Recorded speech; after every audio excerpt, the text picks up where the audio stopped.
Welcome back in, guys. JE Live, and we are here. We are back, and we are doing a Q&A like I said we would, just a little bit later than I expected. I went to the office and just collected some of my things. You'll notice the Rams helmet is back. We're back, baby. The Rams helmet is back in the picture with Michael Myers. Perfect representation of just me in general. So, really excited to have those back. Welcome back in. Happy Thursday or whatever's left of it. I'm having a White Claw, which also came from my office. It was literally in the mini fridge. It's been a while since I was there, so I got my microphone and everything. But, welcome in, everyone. If you guys missed it after this, you can go and check out the latest JE Live, which is basically a preview and prediction of every game this weekend for the NFL playoffs. Went through, predicted them all, explained everything. It's about 40 minutes or so, so definitely check that out. Also, once this ends up, once we conclude this, I will have all of pretty much everything we've done today and some of, before. I'll have that up on a 24/7 stream, so you guys can just join in on that anytime, talk to whoever, whatever. Went pretty well today. I mean, we had over 1,000 views on that. Considering it was a replay, I'll take it. So I decided to do it, and it worked out well. So I think I'll continue to do it. Random guy. Will you be covering the XFL after the NFL season is over? If so, any teams come to mind to root for? Great question. I think I'm going to do some videos on the XFL. Yeah, I'm not going to lie. I think it makes a lot of sense. I'm definitely going to be interested in it. And, I've already picked the New Jersey Generals. But, if say somebody I really like that I interviewed ends up going somewhere else, I might like that team. Like, for instance, if a Kyle Sloter or somebody were to go to another team or something, who knows? I don't know anything. I'm just saying, people that I really like and I've, touched base with and I've had conversations with, I'd be rooting for them over everyone. So, right now I'm a New Jersey Generals fan, established in 2021. So yeah, I think we'll do that. We'll get some XFL coverage for sure. What's up, Philip? How we doing? Let me get a White Claw. Yeah, it's a strawberry. I'm digging it. Very nice. We are let's see. What's up, Aiden? How we doing? You smell a blowout? I'll take it. I don't know if I smell it, but I'll take it for sure. Let's see. What's up, RV Hopper? So I live in St. Louis, huge Rams fan, but I'm going to Bills Chiefs this weekend, decked out in my Rams gear. Super excited. Go Rams. That should be a fun game. That should be a lot of fun. I have the Bills winning, but I keep saying I must have the Bills winning. Maybe in my heart I have the Bills winning. I don't know. I keep saying that I have the Bills winning. I did it in the video. I actually have the Chiefs winning, but I guess, this is a sign, right? Should probably just roll with the Bills. Yeah, have fun. Be safe. That's going to be fun. How much flack do you think I get at the game? Probably a little bit. I'd say a little bit for sure. Ryan, pretty ridiculous that the Rams play on Monday and they don't get the last game slot plus their West Coast. Yeah, no, it's insane. I think they'll be fine, though. Nugget Rose, what's up? What position did you play in school? I never played football, believe it or not. I played recreational baseball, and that was really it. I never really, I tried out for some high school stuff, but I wasn't really, my heart wasn't in it. So, that's that. But, let's see here. If you had to change our color scheme to any color scheme, what would you choose? You can't choose any of our previous. Oh boy. I mean, no previous. It'd probably be black and black, blue, and yellow. Some sort of mix of that. I mean, assuming I can't choose blue or yellow, then I would literally I'd have no idea, and I'd probably just go with black and neon, and everyone would hate me, but you're not leaving me with many options. Let's see. If you could punch any NFL person, coach, player, analyst square in the face, who would it be? It can be a former or present. I'm going to refrain from answering this question because I don't want to burn a bridge that may or may not, come to me later on in the future. But I'll just say this: I found Julian Edelman very annoying throughout his time in the league, and I'll say Nick Wright is also pretty annoying with his ridiculous takes. So yeah, but that's the best way I can explain that and answer it without burning bridges. Any ideas on or thoughts on why the Rams aren't playing Terrell Lewis? Other guys got healthy. They went and they acquired Von Miller. And I think they like Okoronkwo more, I guess, because he's more of a veteran. I don't know, though. There could be more to it, but that's all I know. I don't know anything else in regards to that. Well, it looks like we didn't, for whatever reason, the stream didn't go to Facebook and Twitch, so apologies there. Hey, Jake, have you been hearing the media counting the Rams out versus the Buccaneers? It seems like Dan Orlovsky is the only one that have faith in us beating Tom Brady. Yeah, that sounds about right. It's Tom Brady, so everybody is going to, freak out. Oh, my God, Tom Brady.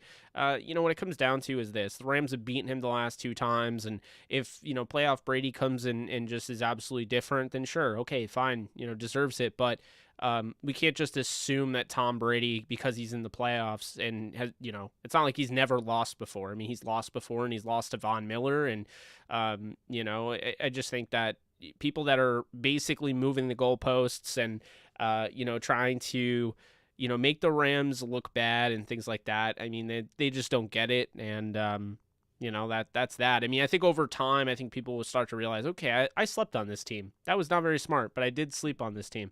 And I think we'll start to see, that kind of come to fruition. I don't think we'll see too many people sleeping on this team as time goes on.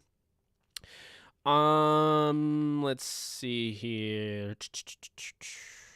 Any ideas what uniforms we will wear? All I know is it's a blue top. That's all I know. I played wide receiver and safety in flag football. That is an Aiden comment. Welcome back. I haven't seen you in a minute. I mean, I know you were there just the other day and you were in the Discord, but, you're back. Missed you. 49ers fan here. What are the odds we meet you guys in the NFC Championship game? Juice Angel or Just Angel. However you prefer that pronounce. Sorry about that. But 49ers fan there. Yes, I do think the Rams are going to play the Niners in the NFC title game. So I mean, the odds of it happening, I think, are pretty high, and it's what I have happening. I mean, I literally predicted it. So but all right. Let's see here.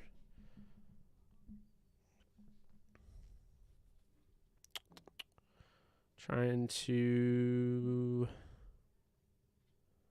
I do smell a Rams 49ers NFC Championship. I really do. Thanks. Is that the throwback? White jerseys and yellow pants? No, I think it's going to be the blue jerseys, and I don't know what pants. Probably yellow, but maybe bone. As long as they're not blue, I don't care. What do you predict the final score of the game? I have 31-20. Let's see. How many yards do you think Akers has versus the Bucs? Total yards, I think he goes over 100. Rushing, maybe around 70. Cooper Kupp, Super Bowl MVP. That's the hope. How's it going, Dylan? The goalpost now for Stafford. Now they say he must beat Brady in the playoff first. Like, yep, of course. They always move when it comes to Matt Stafford. Rams versus Niners NFC Championship. I think a lot of us here are starting to think that Chris Sims picked the Rams to win against the Bucs. Nice. I have that same helmet. Love it. LOL 49ers fans, you got to beat Aaron Rodgers first. To be fair, Aaron Rodgers has to beat the Niners first. He's 0-3 the last 3 meetings in the playoffs against the Niners. He's never beaten the Niners in the playoffs. Let's see here. If we re-sign OBJ, who gets pushed out the door, trade, cut in our wide receiver group? I don't know if there's anybody that gets pushed out. I don't know if they need to. I think you bring back OBJ, and Robert Woods can't come back immediately because it was a later season tear.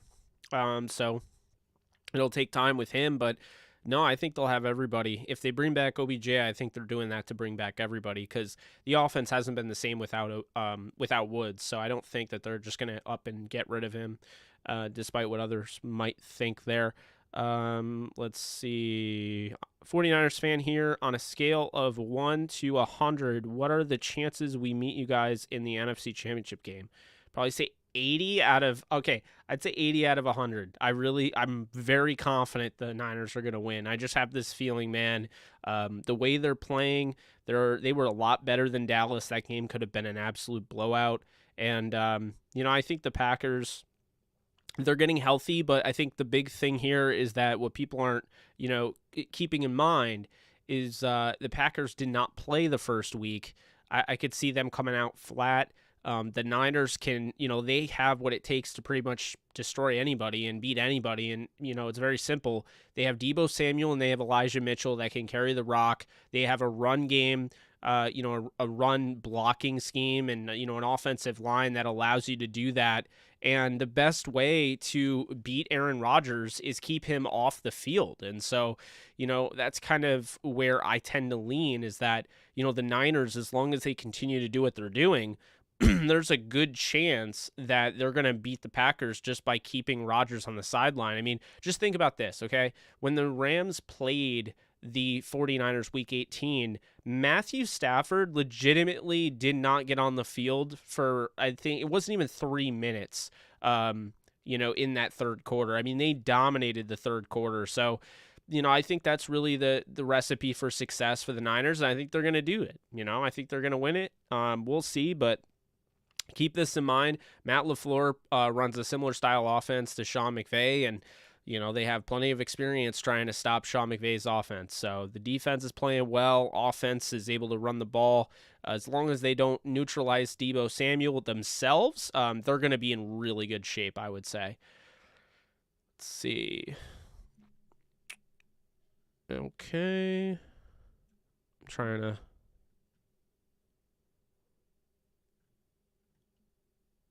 What would you say is our one draft need going into the draft?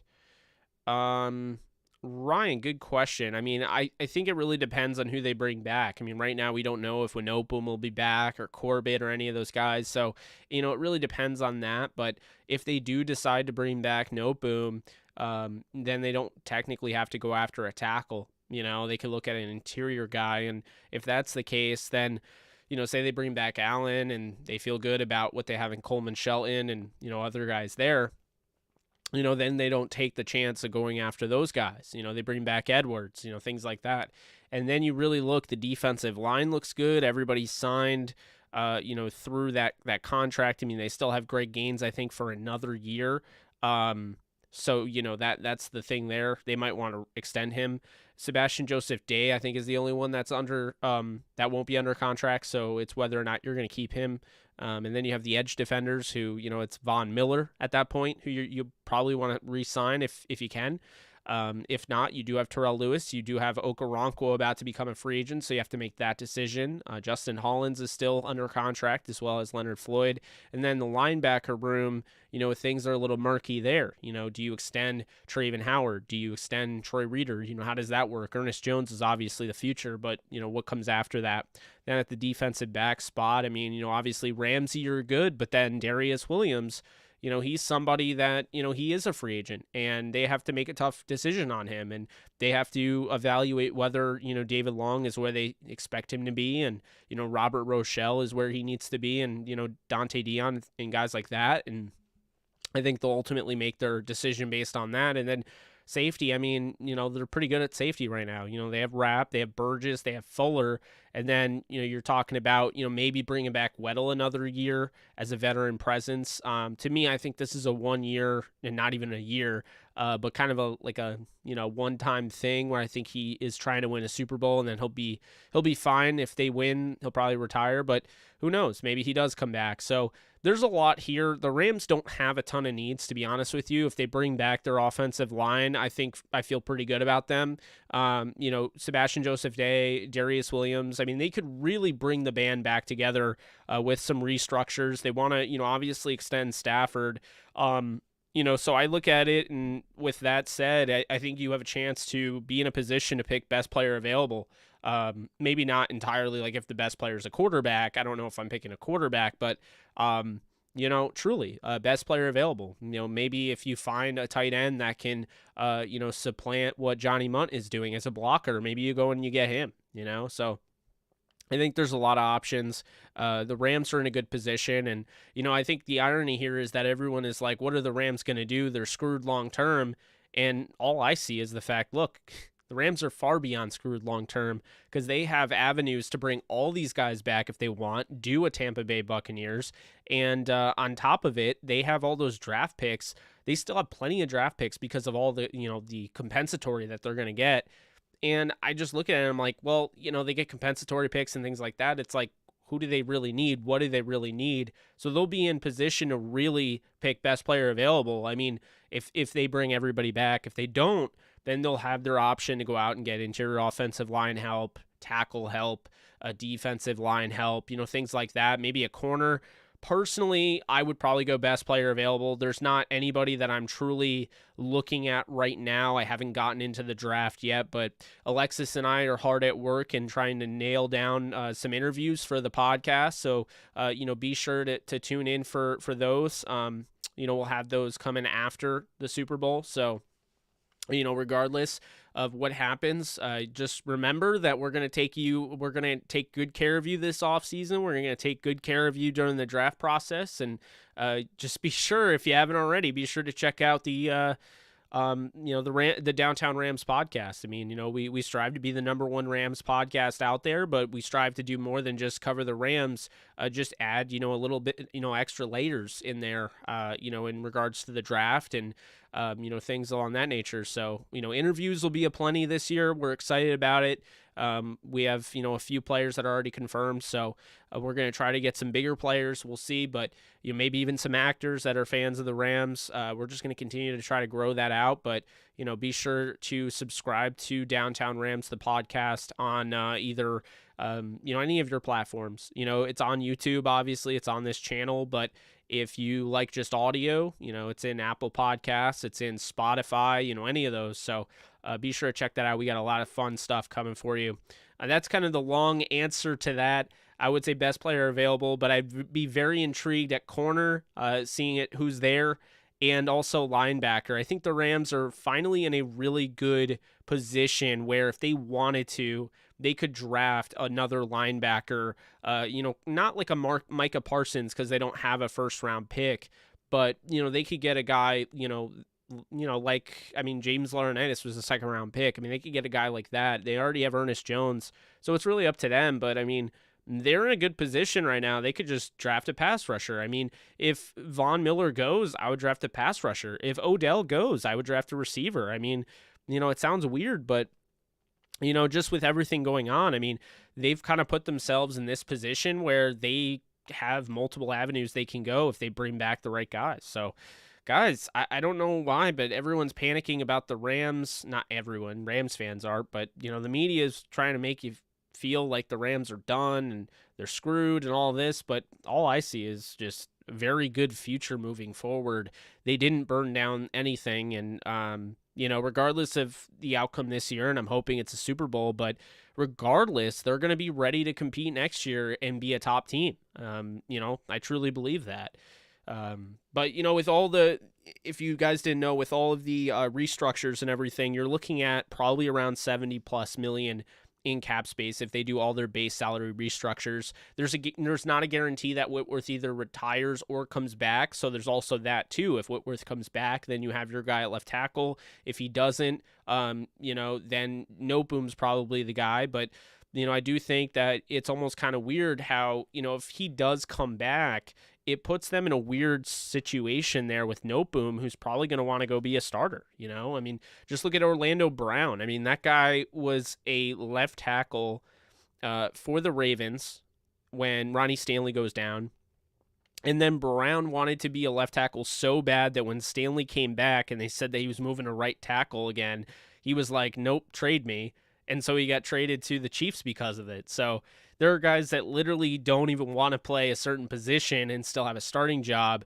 There's no way Noteboom is going to stick it out another year where he's clearly starter material, could start on half the teams in this league. He's a good offensive lineman with some potential. So, that's something that you have to keep in mind there. Went off on a tangent there. Let's see if I can pick back where I left off. Let's see. No one wants a Brady versus Rodgers rematch. I agree with that. Hello, I am in Tampa, down range from those cannons, so you can't let the Bucs score. Oof. Super Bowl is going to be Rams and Bills. Interesting. If we re-sign OBJ, okay, I saw that. All right, so we caught up here. How hilarious would it be for us to make the Super Bowl and Stafford throw 400 yards and 4 touchdowns and get MVP? That would be some irony for all the haters. I mean, that's the dream right there. I would absolutely love that. If Stafford could come out and just absolutely light the world on fire in the playoffs. I said it in my last stream. I'm like, if this guy doesn't even throw, an interception all throughout postseason play, what does that say? I mean, that's just like, that is nuts. I mean, just think about that for a sec. Like, if he doesn't throw an interception, we are looking at people doing like legit moonwalks back on all of their bad takes. It would be really funny and it would be really enjoyable. So I'm hoping it happens, but we'll see about that. Okay. Number 1, I'm going to the game. Nice. I can smell what The Rock is cooking. Yep, that's an Aiden comment. Every time Aiden Too Cool comments, I know what he's saying. Like it's like, oh, that's Aiden. Even if I read it and then I don't see the person initially, I'm like, yep, that's Aiden. Okay. Just like if Shot by Nolan is in here and Nolan drops something and I'm not like paying attention necessarily to the name, and I'm just looking really quickly trying to answer all the questions, and a Crayon Eater, comment comes up. I'm like, oh, there's Nolan. I love getting to know you guys. It's been a lot of fun. What state do I live in? I live in New York, in the upstate New York area. So, yeah. Jake, do you think the Rams could poach Justin Herbert off the Chargers when Stafford leaves in the future? I'll say this. I would never rule out the Rams looking at this Stafford experiment, and after Stafford retires or whatever, wanting to just do that again. I wouldn't rule it out because here's the thing. If the Stafford experiment works, which it is working right now, keep this in mind, okay? If the Stafford experiment works, then the Rams could be a team, and many other teams could follow, where it's like, you know what? I don't want to go through the crapshoot that is drafting a quarterback. I don't want to have to go through the growing pains. Sure, I get a rookie contract. It makes it easier for me to sign other veterans, but when I'm looking at what the Rams are doing, they have, Stafford, who's getting paid a ton of money, and they're still able to go out and get, Von Miller, they have Ramsey, they have Donald, they have OBJ, they have Kupp, they have Woods. I mean, that's kind of the thing.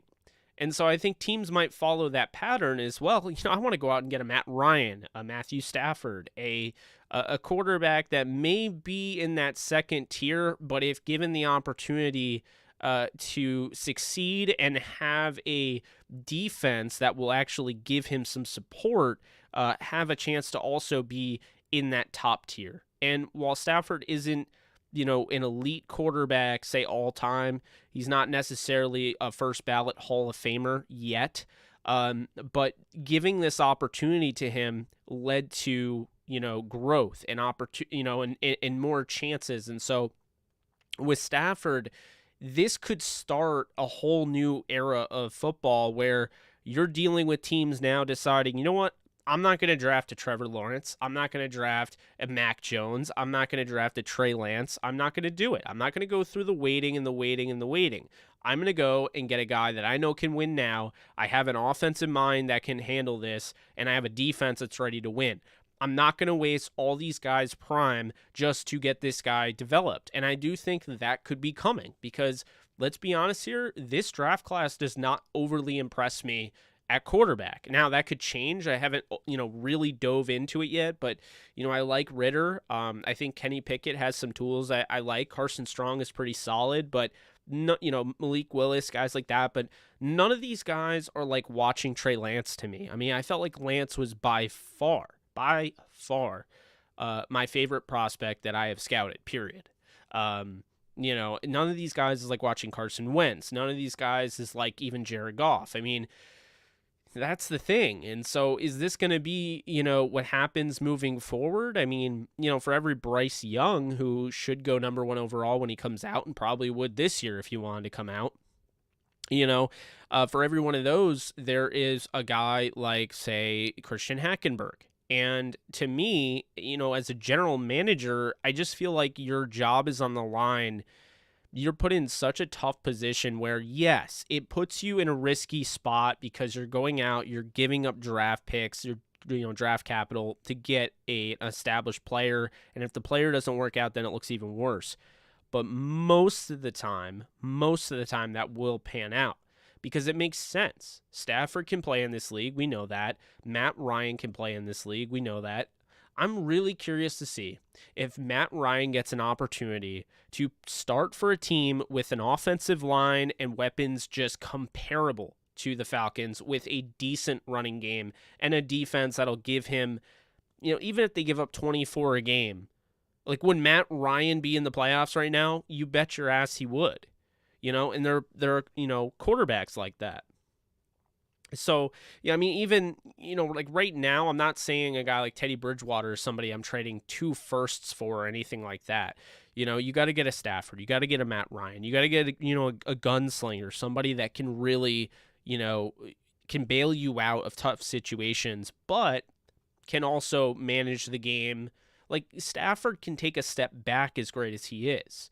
He can take a step back. We've seen it. I mean, he kind of did against the Cardinals. I mean, he didn't throw for 300, 400 yards. They're not asking him to. So, I do think that it opens up the door of possibility where you could see a lot of, teams go this route, because eventually, guys, it's not just going to be Les Snead and the Rams doing the whole NBA, team build. It's not going to be just them. Eventually one of these GMs is going to come in with the balls to actually do something and not just sit there and be comfortable, because the thing is, when you're comfortable, yeah, your job security is intact. But the problem is, what are you trying to do? What are you trying to prove? What is your legacy? Are you going to be the GM that's known for playing it safe at the deadline? Your top pass rusher goes down with an injury, and now you have no way to actually get to the quarterback. He has all the sacks on your team, and you're not going to go out and make a trade for the disgruntled pass rusher that's on that team that's 4 and whatever?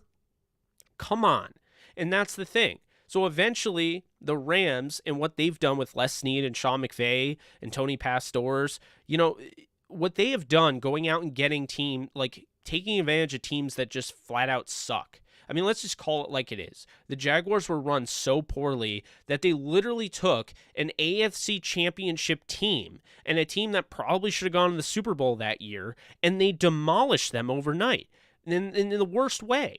They didn't just trade them. It basically imploded from, the inside out. And that's the problem. So then you had guys like rookies, like Ronnie Harrison. Guys, he was a rookie. I mean, a young Ronnie Harrison, 2nd-round safety out of Alabama, very promising. He wanted out. Then you have Jalen Ramsey. You have Yannick Ngakoue. You have Dante Fowler. I mean, the Jaguars imploded. They were horrible. Caldwell was horrible. And so, this idea where, the Rams just have unlimited cap and all that. Do you realize what the Rams are doing? It's very easily replicated. It's just, do you have the balls to do it? Because the Rams, what they're doing is essentially taking advantage of how crappy these organizations are and how, you have a lot of cap space. That's great. Thank you, Jaguars. Yep, I appreciate you holding on to $50 million in cap space. Who are you signing? Because no one wants to play for you. And on top of it, no one wants to coach for you. And the GMs that you get don't know what they're doing. So, the Rams are just looking at teams like that as like, well, they're dead in the water. And when eventually, okay, you're going to pick in the first round every year, you're going to keep doing that.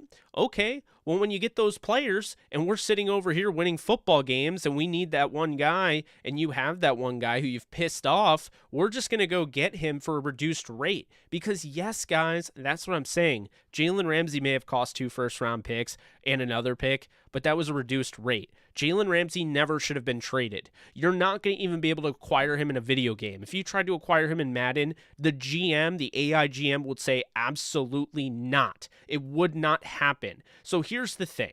Instead of complaining, oh, the Rams and the cap and they always trade and blah, blah, blah, blah, blah, look at the track record, okay? Look at what has happened. The Bills traded up to get Sammy Watkins as the 4th overall pick in that draft. They passed on Aaron Donald. They passed on multiple players. Multiple. And so they passed on all those players. They passed on all those players to get, Sammy Watkins. And then they barely use him. And furthermore, you traded up, you used all that capital to go out and get a receiver in a very run-heavy offense. It made no logical sense because they didn't use him enough. He was also constantly hurt, and I didn't really like him coming out of the draft.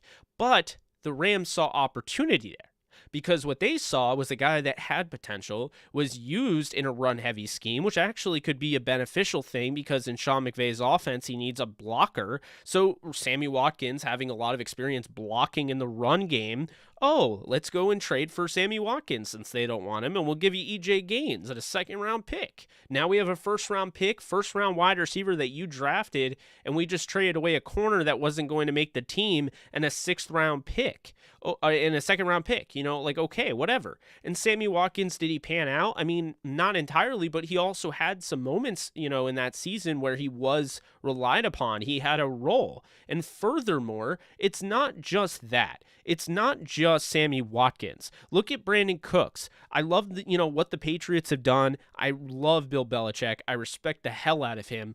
But I mean, they basically, they were like, okay, he fell out of favor with the coaching staff and everything. And it wasn't like, I don't think it was anything like toxic, but the Rams are like, okay, you go get Isaiah Wynn. By the way, my first interview at the Senior Bowl, minor flex there.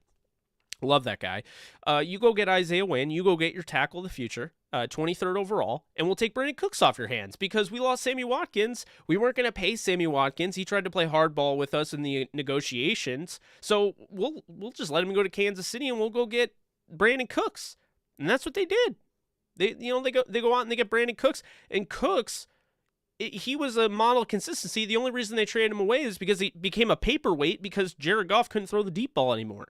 That's why Brandon Cooks isn't on the Rams anymore. So that's another area there. And then you could still stick with the Bills because the Bills weren't run all that great before now. They were not.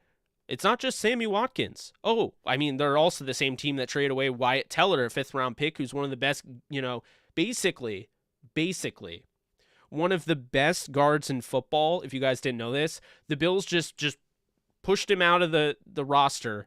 They just traded Wyatt Teller away, didn't even try to develop him, sent him to the Browns, and now he's one of the best guards in football. But let's not talk about that. Anyway, my point, the Bills, let's go back. Robert Woods, okay?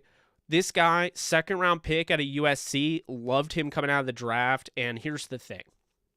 Woods went to Buffalo, and it was the same thing with Sammy Watkins. You spent a 2nd-round pick on a receiver in a run-first offense. They were the number 1 rush offense in the league. Rams saw opportunity here.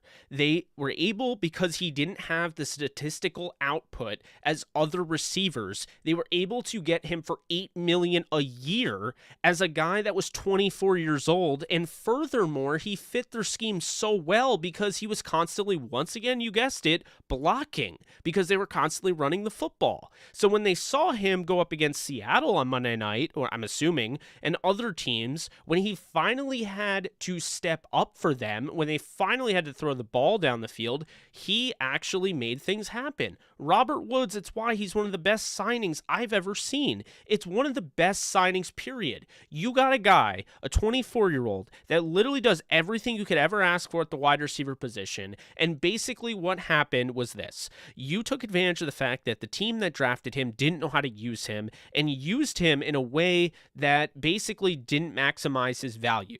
And now you have this boy genius, Sean McVay. You bring in Robert Woods, who's 24. You get him for $8 million. Try getting a 24-year-old receiver like Robert Woods in this day and age at $8 million per year on a 4-year deal. Okay, it's not happening.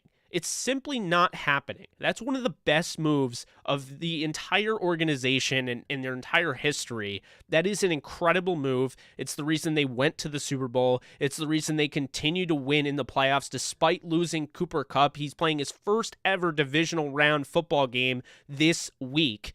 This is what I'm talking about.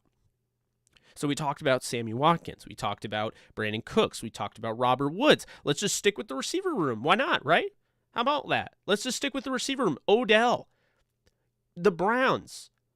Odell's dad comes out and just points out the obvious that Baker literally is not throwing to him. Whether you look at it as, oh, well, he has a pick on Odell or not, the fact is Baker was too scared to make that throw. He was running these routes that cost Baker, basically he had to be throwing from the far hash, and he was too afraid to make that throw. Baker did not have the balls to make the throws to get it to OBJ. I'm not saying he purposely didn't throw to him, but they had OBJ running the tougher routes, the tougher, passes to complete. Okay? So because the Browns weren't run very well, and that's why they're not in the playoffs, sorry, they're not. They're not in the playoffs. Like I said, coming in the year, 8-9, 9-8, whatever. They're not making the playoffs. Some people said Super Bowl contenders. Not me. They pissed off. Well, I don't even know if I'd say they pissed off, but they let Odell Beckham Jr. go. And they let people actually think that Odell was the problem. That's the thing I find so funny. Why do you think receivers around the league, why do you think players around the league, why do you think players around the league were rallying for OBJ? Why do you think there's players in other, other sports that are rooting for? OBJ is so likable because he's so hated for no reason. So he was a diva. All wide receivers, in a sense, are divas unless you come to the Rams, because Cooper Kupp, Robert Woods, those guys are just by the book. They're not very diva-ish. But regardless, just because you're a diva doesn't mean anything. What has Odell done off the field that would constitute him not being want by teams? Oh, magically enough, he gets released and all of a sudden all these teams are interested in him. The Rams, once again, taking advantage of a team that doesn't know how to run their team. So they wanted him back when they got Brandon Cooks, the ultimate chess match. They knew that Brandon Cooks was going to be the cheaper option. They vetted OBJ. They wanted OBJ. Basically, the Giants were playing that whole, well, we want Aaron Donald. We want Rob Havenstein. And the Rams were like, no. So they moved on to Cooks. So the ultimate chess match is that they moved on to Cooks. They didn't have to give up a king's ransom for OBJ, and then still got OBJ because of how crappy some of these organizations are. So we have Jalen Ramsey, Robert Woods, Sammy Watkins, Odell. Who else? Who else is a crappy organization that they've taken advantage of? Well, I'm not going to lie, okay? I'm not going to say they're crappy. But I thought it was really, really lame the way Kansas City just pushed out Marcus Peters, who, by the way, is still better than any cornerback that has come to that roster since they let him go. So the Rams get Marcus Peters at a reduced rate because they were tired of his antics, whatever.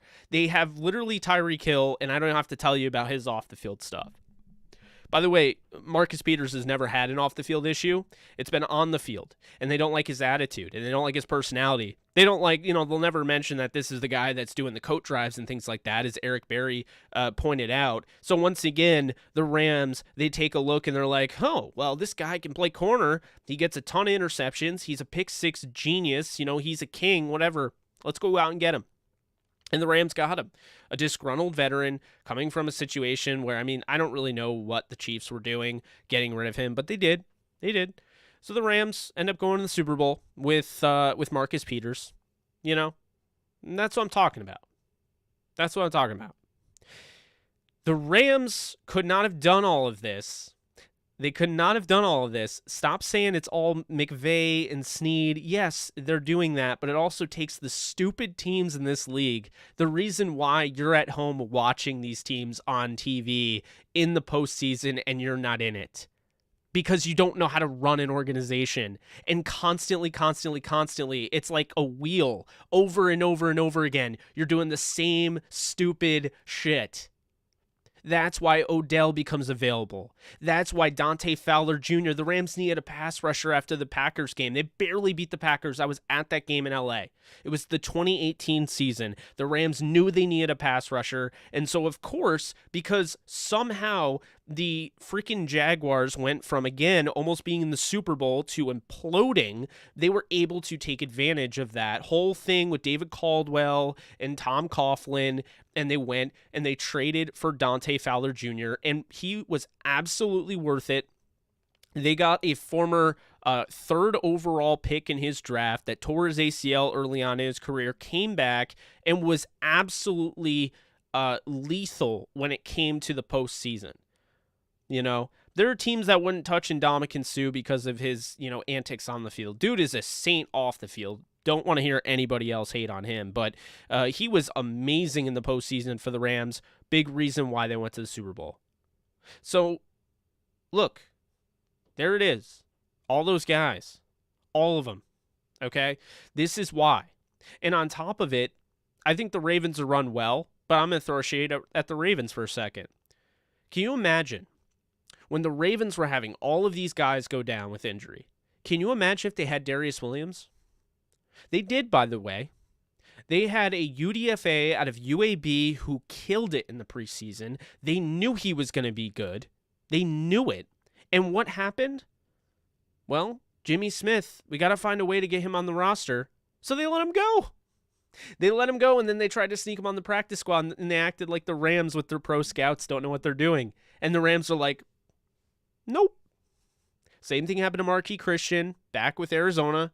Imagine drafting a guy in the 5th round. You want to use him, try to sneak him on the practice squad, and the Rams snatched him. This is before the COVID era. Like, it was really, normally you didn't get practice squad guys snatched like that. Now, I mean, they just were like, nope, done. So, long rant. But that is why, guys, if you're wondering why the Rams have the team they have and are full of stars and the glitz and glamour of LA, it has nothing to do with that. They took advantage of the fact that not most, but a lot of the teams in this league are dumb. Think about it. A lot of them are dumb. I mean, if you're not in the playoffs right now, then you're part of those teams in a sense because you should be in the playoffs. Simple as that. There's 7 teams in each conference. If you couldn't be a top 7 team in the playoffs in either conference, your team right now is in a dumb position. The Chargers, they gave up 31. They were 31st in points given up. Dumb position. Think about it. All these teams firing their coaches, hiring the same guys over and over and over again. They may not be the same exact guys, right? Because nobody is going to fire Doug Marrone and then hire Doug Marrone. But, I mean, the Jaguars essentially did. They fired Doug Marrone, and then they go out and they get Urban Meyer. What did you expect was going to happen? Everyone knew that was going to fail. It's just the same stupid crap over and over and over again. So, Rams will continue to take advantage of it. Other teams will as well. I mean, the 49ers have. The Rams have. 49ers have some guys. I mean, DJ Jones, I don't believe, was a Niner initially. He's playing well. It's just, I mean, that's the best way I can explain it. Wow, I did not know I would go on that tangent, but it was stemming. Let's go back here. Jake, if you're invited to talk, okay. I don't know what led to that, but I think it was your Herbert question. So yeah, in conclusion, after that giant rant that I hope you guys enjoyed, and sorry if you didn't, but in conclusion, yes, I would never rule out the potential of the Rams going out and getting Justin Herbert when his contract is up. If he doesn't stay in LA, if the Chargers botch this thing, I would not rule it out if Matthew Stafford retires.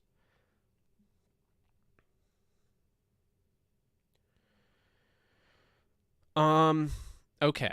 So, with that said, let's pick up where we left off here. So we're at Nugget Rose's question. I want Rams versus Titans rematch in Super Bowl. That would be cool. That would be cool. I'd be for that. What is latest on Darrell Henderson? Haven't heard anything on him, unfortunately. McVay loves his stacked wide receivers. Yes, he does. Jake, you think your guy Darrell Henderson gets carries over Sony if he's active? I don't know if he's going to be active or not. I haven't heard that he's been taken off IR, so I'm going to assume no. If he's healthy, still no. I think that they'll keep Sony Michel going. I think he'll have a very limited role. He'll probably just take over anything that Jake Funk was doing. That's probably what will be of it. But yeah, just because he's coming off that injury, and that's tough. Jake, I lived in Tampa for 5 years and went to a Ram game there in 2016. There were a lot of Rams fans there. I hope it's the same for this game. Most of them drove from the Midwest. I was so surprised. Love to see that. 2016. Was that that was the game, if I'm not mistaken. That was the game with the weather delay, right? Because I actually was working at the time, and I had work later on. So I was working at this grocery store called Price Chopper, if anybody knows it. And so I'm working at like 6. And so I'm like praying that this game gets over with, because it was like, I don't know, it was or 5 or something. I don't know. And the game started, I think, at 1, and like the weather delay kind of carried it in to the point where it took so long that I basically had to go to work, and I missed the ending. But yeah, the Rams won. It was the touchdown to the Kenny Britt, I think, or Brian Quick. I don't know. I vaguely remember. It was like 34-31 maybe.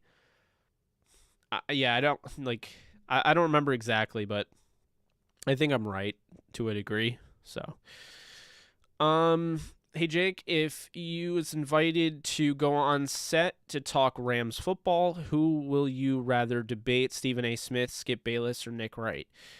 Stephen A. Smith and I have kind of been eye to eye on some things lately, so probably not him. Skip Bayless, I know, is just doing it just to be a troll, and he doesn't care. Doesn't care about what publicity he gets. He just wants publicity. So no, it would be Nick Wright, because I think he genuinely believes in some of the insane things that he says. Look, I respect him because he is a content creator. He is an on-air talent, and I think he knows a thing or two about basketball. And to be honest with you, I think him and I both agree that, LeBron James, I think he is the GOAT. But here's the thing, okay? With football, I would be doing the talking. I could debate him, and I'd break it down, and it would not be pretty, because, if it was something like, with the Rams, and he was saying why the Rams are a fraud or whatever, I could easily rip that point in half. So that's why I say, good question, by the way. Do you think the Rams will have a better chance of beating the 49ers this time, since the Rams might play them again for a third straight time? Absolutely. I hate to bring it up again, but I'm going to. They had a 0.4% chance of winning after the Von Miller sack. 0.4. So a lot had to go down for the 49ers to be able to win that. To me, that kind of tells you, kind of indicates that the Rams are almost there. I think another game, and I think that they would win. I know it sounds kind of crazy, but that team just, for whatever reason, has had their number. Kupp, OBJ, Woods, Jefferson, Tutu fully healthy. Defensive coordinators are in shambles. Yeah, I agree with you. And you didn't even mention Jacob Harris, who, and Tyler Higbee. So, I mean, I don't know how you even defend that. It's just nuts. I'm not very good at Madden, I'll be honest with you. I don't play on All Pro. I mean, I don't play on All Madden. I play on All Pro. I win some, I lose some. I only play really against the AI. I used to play online a lot. I moved my PS5 upstairs temporarily because my brother's and my dad's broke. So, when they get that back, I'll have this back, and we'll do more gaming streams, and it'll be fun. But I guess the Q&A is a little bit of a hit, if I'm not mistaken. Seems like people are enjoying it, right? I think so. Let's see. What up? How's it going, Jody? Jake, would you rather play in the NFC Championship Packers? Who would you rather? Sorry. Who would you rather play in the NFC Championship, Packers or Niners? I'll take either. I think the Rams beat them both. So, I think either way, the Rams are going to have to face their demons. If they get past the Buccaneers, then, like I believe they will, then they're going to have to face their demons. They're going to have to play a team that's beaten them back-to-back and eliminated them last year, ended their season last year, or a team that, has won 6 straight games and is the reason that they even have to play a road game this week. So, you can go either way, but it'll be fun because going into the Rams-Bucs game, we'll know whether or not it's to play not only to get to the NFC title game, but to host the NFC title game. And I want to see if I can find this stat because there's a stat out there and it didn't work with the Saints, but record of home teams in NFC championship game. That's what I wanted to check out.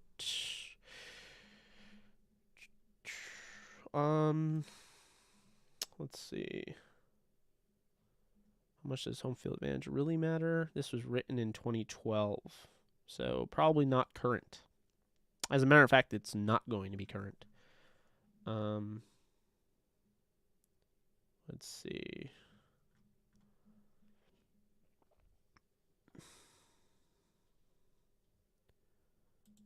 Yeah, I'm looking.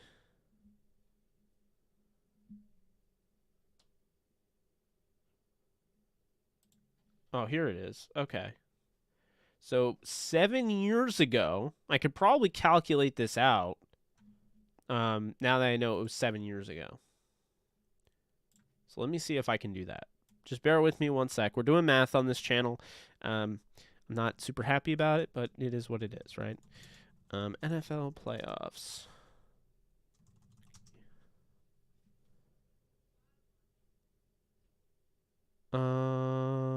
Let's see here. NFL playoffs.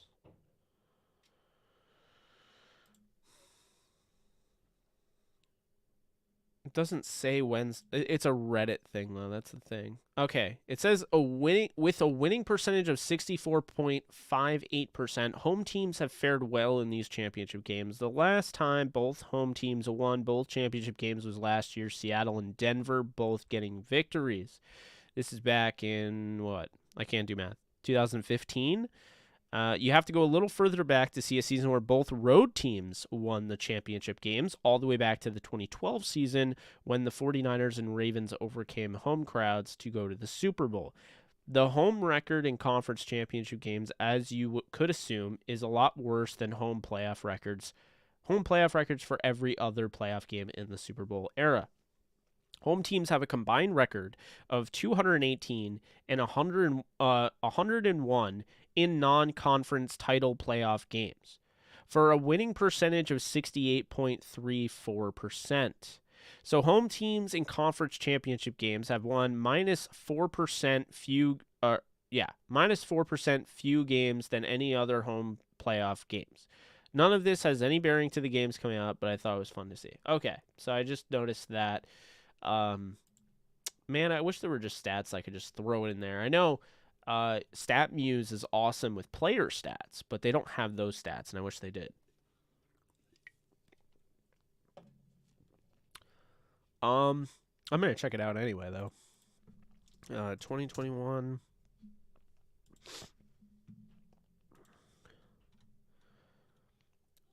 So last year, the road team Tampa went to the Super Bowl, and the home team Kansas City won and went to the Super Bowl. The year prior, the home team Kansas City went to the Super Bowl, and the home team San Francisco went to the Super Bowl. So home teams are 3-1 over the last 2 years. Let's see. Road team New England went to the Super Bowl against the road team Rams. That is 3-3 the last 3 years. Home teams are going to the Super Bowl. Now we move on. 2017-18 playoffs. We have the home Philadelphia Eagles going to 4-3, and New England beating Jacksonville. That would be 5-3 for the home teams. 2016-17, we have New England beating Pittsburgh at home, so that's 6-3. Atlanta beating Green Bay at home, so that's 7-3. 15 to 16 playoffs. We have home Carolina, which is 8-3. They won against Arizona, and Denver at home beat New England, so that's 9-3. So then we go into 2014 to 2015. So 10-3 and 11-3. So both home teams won then. Let's see, 12-3, 13-3. Let's see here, 13-4, 13-5. 13-6, 14-6. So 14-6, and then we'll do 2010 to 11. So 15-6, 15-7. So since 2010, home playoff, home championship games. So home teams in championship games are 15-6. Or 15-7, I think I said. So 15-7. So, I mean, you want to be at home, history shows, but the Rams did also go to the Super Bowl being the road team. So keep that in mind. It's not unheard of to win on the road, and it hasn't happened, both road teams, it hasn't happened since, I think it was 2011 with 2012. Yeah, 2012 with San Francisco and Baltimore, when San Francisco beat Atlanta 28-24, and Baltimore beat New England 28-13.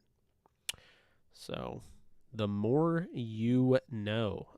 Okay, so I am nervous about the Rams secondary, especially safety position, and they can attack those. Tackling needs to be good. I agree with you.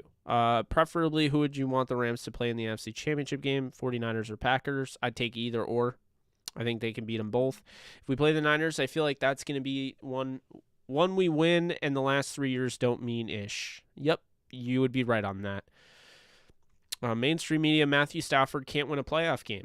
Stafford wins a playoff game. Mainstream media, Stafford only threw 17 passes. McVay doesn't trust him. Oh, yep, that sounds about right.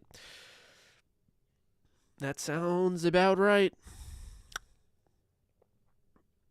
Oh, that's so awesome. It's so awesome. I was just caught up and I lost my place. Okay, no, I have it. I'd rather play the Niners. It would erase all of our past pain. Yeah. You guys would have to go on and then win the Super Bowl in that case. That's true. Uncertain about the Rams roster next season. They really need to win it all to make it worth. Stafford is the most underrated quarterback of the 2010s. That's quite possible.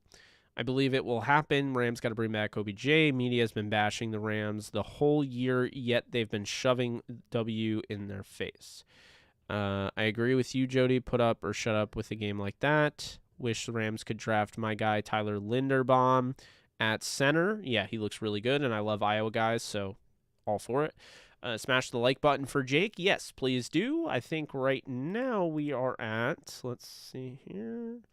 We're at 56 likes. Over 100 people are in here. So if you can, let's see.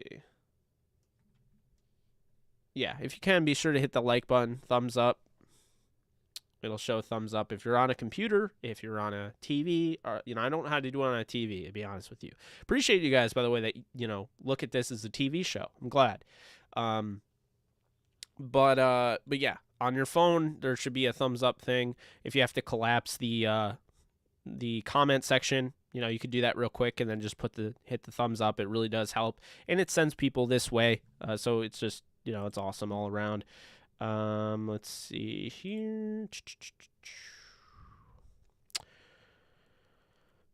Who is 80-99 choking next? Oh, Lord.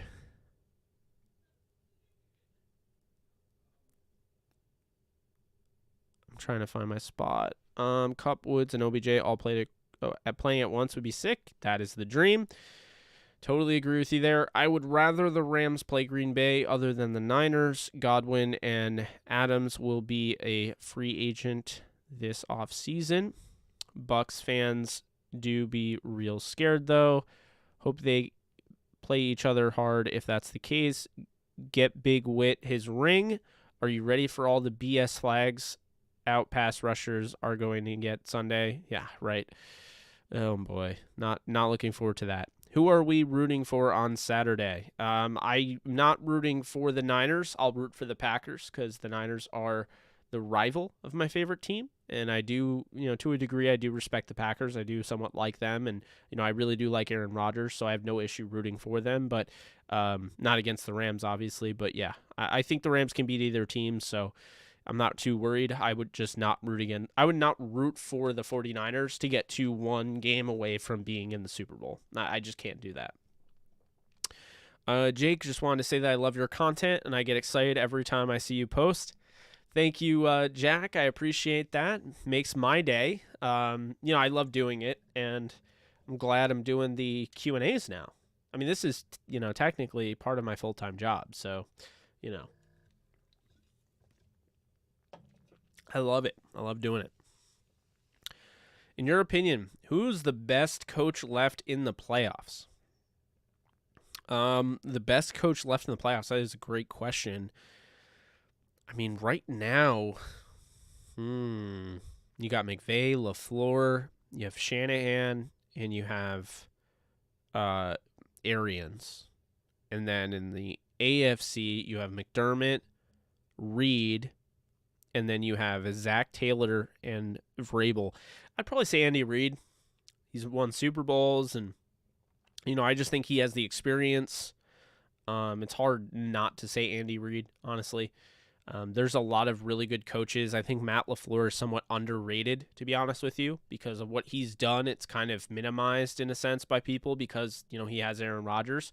To me, Shanahan, is a good offensive mind, but I mean, the thing with Shanahan is very simple. He does not have a great record in the NFL, and if he wins a Super Bowl, sure, like that negates that to a degree, but like, would you rather have Shanahan and have him beating McVay over the head, but his team has made the playoffs, 2 or 3 times in the last 5 years?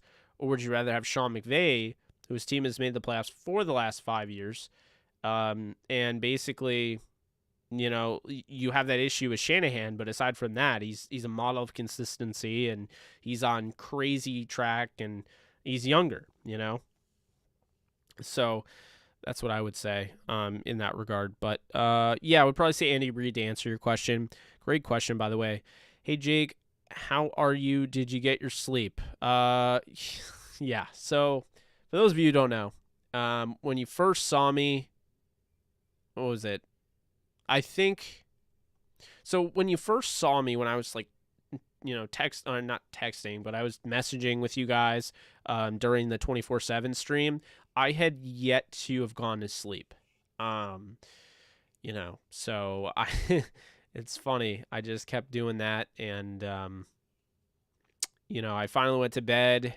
I got a little bit of a nap in at I think 1, got up at 3, and it's like what Einstein believed in, those cat naps. I've been doing those a lot more because I have a hard time sleeping in general. So, but appreciate you asking me about that. You see the random fact that Brady has won a Super Bowl every time he has played Stafford. That's so weird.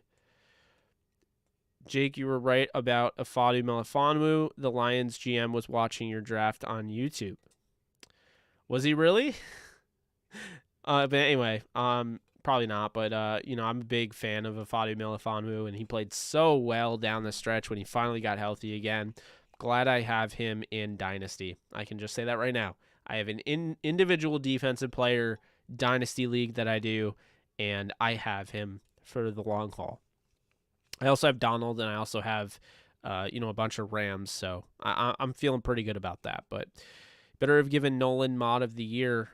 Nolan probably knows by now he's Mod of the Year, but If he doesn't, this is me saying he's mod of the year. Appreciate all of you. Appreciate all of you. Can't beat everybody, but I'm gonna give Nolan mod of the year if he's watching. OBJ will re-sign with the Rams. I hope so. Rams bring back Kurt Warner. That's funny. Imagine Wilson to the Saints or Broncos. That would be something. Stafford needs to win a Super Bowl to be in the Hall of Fame. That's fair. I agree that Stafford can be a first ballot if he finishes his career the right way. Matt, Kyle, Sean, Stafford, and Jimmy is the featured boy band. Is it possible to put the helmet on Michael Myers? It is not, because basically, and I'll show it to you, there's like, it's filled in. See what I mean? So you can't, unfortunately. So that is that. I know I'm bummed too, but whatever. I think that's good. Yeah. So yeah, unfortunately, you can't put it on Michael. I would have loved to put a Rams helmet on Michael Myers for sure. What I can do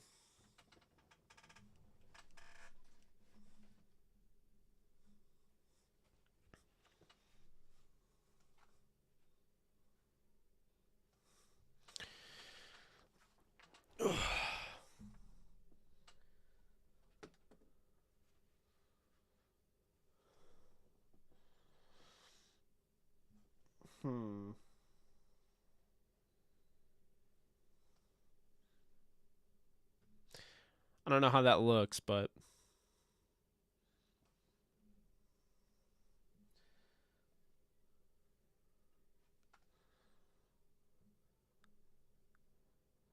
yeah.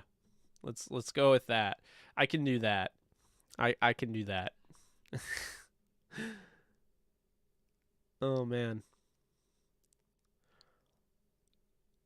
Let's see. Where was I? Someone talked about helmet. Okay, yes, Ryan Rover. Yeah, so now you know about the helmet. Oh my god, he's never going to read questions. LOL. I'm reading questions now. LOL. I got you. I made it. I came back. Don't you doubt me. I'm kidding. It's not that deep, but yeah. They're going to hype a college quarterback up by the draft. Watch, there will be a can't miss quarterback prospect. Yep, probably. Assuming Raheem Morris leaves for a head coaching position, who do you think is the best, most realistic candidate to replace him? I'm going to say there's a few. I mean, you look at it, you got the internal promotions, and that would be, the in-house guys like Chris Shula, the linebacker coach, Eric Henderson, the run game coordinator and defensive line coach, and Ejiro Evero, the secondary coach that's been there and has familiarity with Sean McVay going back to Washington. So, Evero might honestly get that, but then you could also go back to bring Aubrey Pleasant back. They could bring him back. It's not a lateral move. He'd be promoted. Who knows? So there's that. On top of it, you could go out of house and you could go for a guy that has been rumored before. Sean McVay met with at Wisconsin, Jim Leonhard. He could be a defensive coordinator. It's not a lateral move because it's defensive coordinator in the NFL, whereas he's a defensive coordinator in college. So if you want to make that move, that would be there. I think that is probably where I would go. And then you have Vic Fangio. You're not getting, what's his face? Flores. You're not getting Flores. Flores will be a head coach, but Fangio. So I think a top 5 list, a short list, would be Ejiro Evero, Chris Shula, Eric Henderson, Jim Leonhard, and I would say, what's his face? Vic Fangio. That's what I would say. So yeah, That's how we do it. Okay, let's see. Matt Ryan to the Saints, that would be something else. Who would you rather win? I don't care who wins, to be honest with you. I mean, I'll probably poll for the Packers, but if the Niners win, then the Rams would be playing to host the NFC Championship game. So, that's also something to keep in mind. Rams are 2-0 against the Bucs in the playoffs. 1979 season, they went to the Super Bowl, by the way, that year, 9-0. And the 1999 season, 11-6, both NFC Championship game. Really bizarre, by the way. Those scores are absolutely weird. 9-0 and then 11-6. I mean, that is so weird. I don't know. Shit's weird.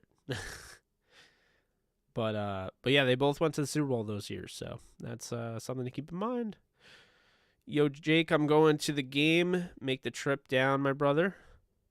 That's awesome, Max. By the way, hope everything is well. I haven't talked to you in a minute. Appreciate you being here, my guy.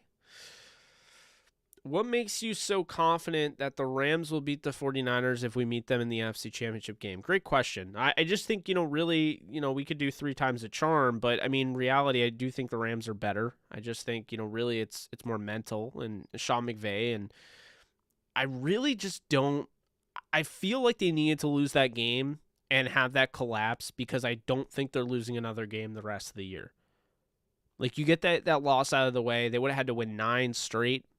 Instead, now they just have to win 4 straight. They already won. Now they have to win 3 straight. So, I mean, guys, you can look at it as simple as this. The Rams beat the Buccaneers. They have 1 more win to go to the Super Bowl. That's it. 2 more to go to win the Super Bowl. So they beat the Buccaneers. They take care of business. They are 2 wins away from immortality and 1 win away from getting there. So, I mean, that's something, something special there. Keep that in mind. You'd want the Niners. I think Harbaugh will be the Raiders' next coach. Russell Wilson will be the next Raiders quarterback. Interesting. I agree. Saints will get Matt Ryan. Dude, you're spitting straight up facts. Rams might actually be the smartest team as a whole. That's kind of how I feel. There are things I've had issues with in the past, like in regards to Franklin Myers. I didn't like the way they handled that, but regardless, I mean, they've been really intelligent in their dealings, and that's why that they have the team that they have. Why wasn't Les this aggressive in the early Fisher-Les era? Great question, Max. I was told that Les Snead didn't have as much control, and it was really a Jeff Fisher predominantly controlling, the player personnel area. And I could be, that could be wrong. I could be getting wrong information, and it could be honestly just to make Les look good, but I disagree. I believe it.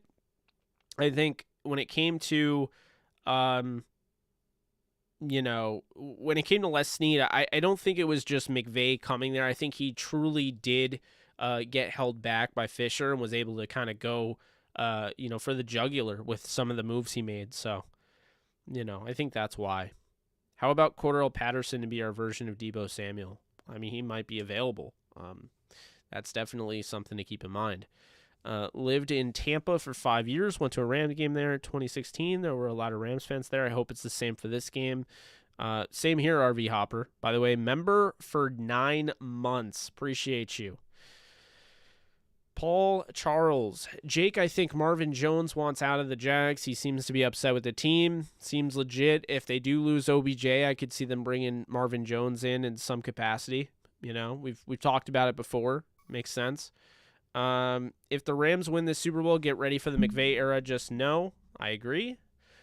Instead of trading for a lockdown corner, Les was targeting Trumaine Johnson for 2 years straight. Or tagging Trumaine Johnson for 2 years straight. Yeah, well, keep in mind, Trumaine Johnson put them in a weird position because really what happened with Trumaine is that he had that great season. He had 7 or 8 interceptions and really came into his own.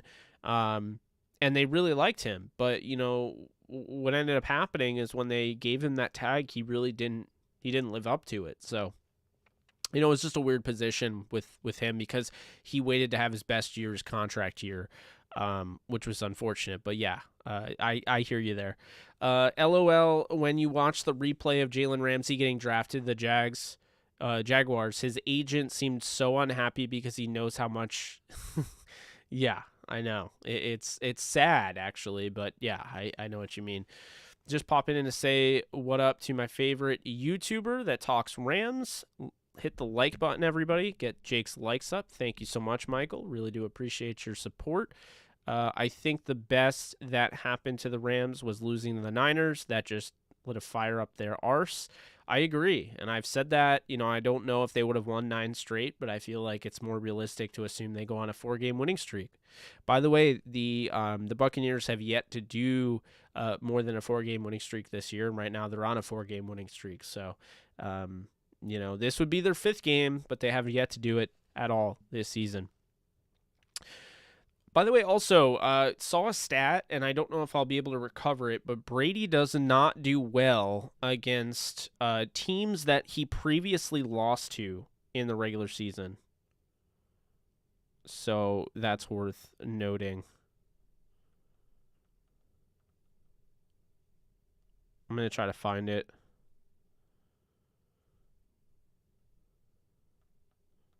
Let's see.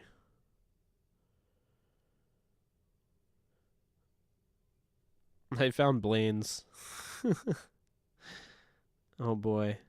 Tom Brady is 10-1 in games officiated by Sean Hockley. Only loss was last year against Kansas City.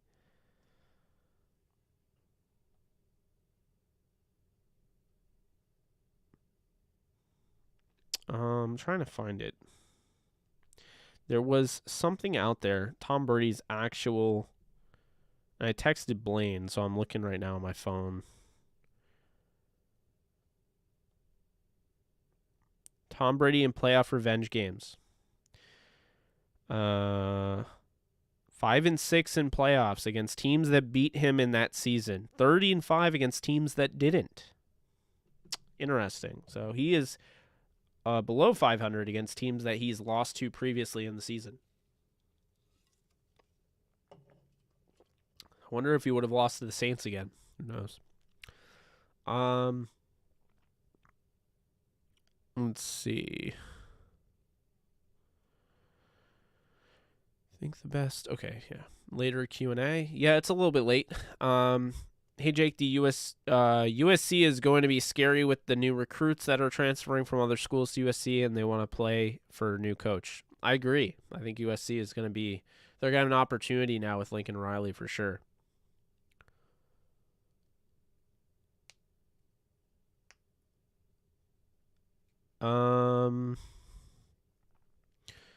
Man, Brandon Cooks was fire. LOL, good times. Yeah, I love Brandon Cooks. Question, why wasn't Les this aggressive in early Fisher-Les era? Oh, I answered that, Max. I don't know if you're still here. Hopefully you are, but I finally answered it. Sorry, I'm behind on the questions, but I'm going to try to answer them all. What's up, Hilltop? Bold take, Cooper Kupp explodes for 130-plus yards versus Tampa. I could see that. Thank you for leaving Deshaun Jackson. That brought OBJ into our laps. How do we get through fans' heads that jersey color is not a stat for winning? No idea. Honestly, no idea. I wonder what Deshaun Jackson must be thinking leaving the Rams. He is not in the playoffs anymore, and the OBJ is in. Yeah. Meant to say OBJ. I got you. What's up, Rams 12th man? Kupp, he loves him. Salt and pepper, LOL. When he got injured, Kupp was hella burned. Woods. Jake, I think Dez Bryant wants to play with the Rams to play with his friend OBJ. Yeah, I don't think Dez Bryant is going to be a Ram, though. He's a little bit past his prime. The Cleveland Browns players are turning on Baker Mayfield because they want OBJ to stay. Now he is better with the Rams. Marcus Peters, another UW alumni. I love all my Washington college-based players that go to the Rams. I'm the same with my Jayhawks, and I like USC obviously, and I like Bama. So, I feel that I said I think we not done. I think if Baker doesn't show any real improvement next year, they'll trade him. I still don't think Baker is going to quarterback that Browns team. I think they're going to get Kirk Cousins, to be honest with you. but I've been wrong before. Rams should have kept Sue. Letting go was a mistake. Jake, I heard saying Stan Kroenke is like Jerry Buss, who is loved but by their team, know how to treat their players. Yeah, from what I heard, yeah, I mean that makes sense. What up, Jake? What's up, Brandon? Jake, are you excited for where I just lost it? Jake, are you excited for Jacob Harris to develop? He was pretty hyped in the offseason, OTAs, etc. Yes, I am. I'm very excited for him. It's annoying that they can't have him back. Michael Sullivan, hey gang, smash the like button for Jake's giant rant. 94 watching, only 43 likes. Now we have 74, so appreciate you guys there. Let's see here. Jake, is Eric Weddle still play for the Rams this weekend? Yeah, he'll be playing. I think he'll play for sure. Sue, old AF now. That was 4 years ago when they went to the Super Bowl. Yep, you're absolutely right. What player are you most disappointed in on the Rams? I mean, most disappointed in? That's tough. I mean, I don't even know who to choose. If you think about it, who had a bad year for the Rams? Who was the most disappointing? I mean, I don't even know who I would choose. I think the offensive line has been fine. I think Brian Allen's issues have been because he came back from injury and it hasn't been the same. I think the running backs were fine. I told you that. I'm pretty high on Darrell Henderson even still. I don't think I thought he had a good year. I thought Sonny Michel had a good year. I guess I'll say John Wolford because when he comes in, man, I expect that guy to play up to that standard. To be fair, they put him in bad situations and they just have him run the ball and then they run play action and he gets decked. But I don't know. I guess D well with the interceptions. That's fair. D will with the interceptions, but for the most part, I think the Rams players have played pretty well all across the board. It's why they're in the position they're in right now. What player are you most Okay, I saw that. I didn't hear. Yes, weather delay. I didn't hear the Buck healthy. No matter how much you agree with him, there's always something to argue Stephen A. Smith about. I know you more into metal, Jake, but does it excite you Paramore and MCR are coming back to When We Were a Young Festival? Yeah, I mean, my second favorite band is Ice Nine Kills, and I've posted actual content of theirs that I've been at their shows. I posted their show content, on this channel. So I love them, and they'll be there. I love Paramore. I've seen them. Haley Williams is phenomenal. There's some other bands. I Prevail is phenomenal as well. I've seen them twice. So I mean, like, I don't know. My Chemical Romance to me, they're massive, but it's because of that record, Welcome to the Black Parade. To me, I don't think that I don't think that they should be the headliner, but whatever. When You Were Young is an interesting title because it makes me think of the Killers, and the Killers are not there. So, I don't know. But, yeah, I mean, I'm going to try to go if I can. If I can afford it, I'll try going. I went to Vegas back when Deshaun Watson was a rookie. The reason I know that is because I only won one bet in Vegas. I only made one bet. I made two, actually. I made a bet that the Rams win the Super Bowl, and they didn't.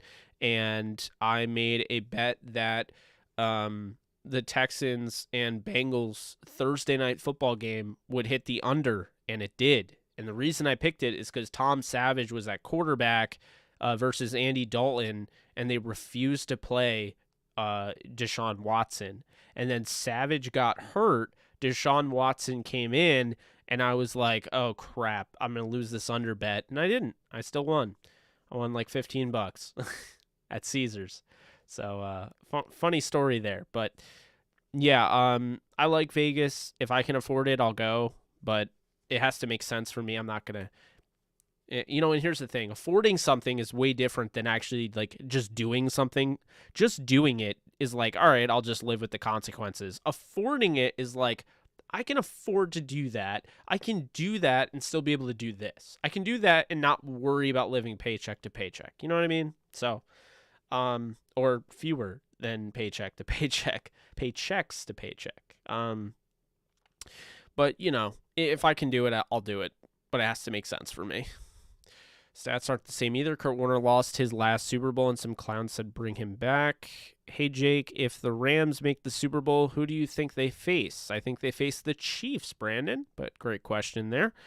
Hey, y'all, can we just smash the like button for Jake to get his likes up? That'd be great. Okay, thanks. Digging the stash, brother. Don't shave it until the season is over.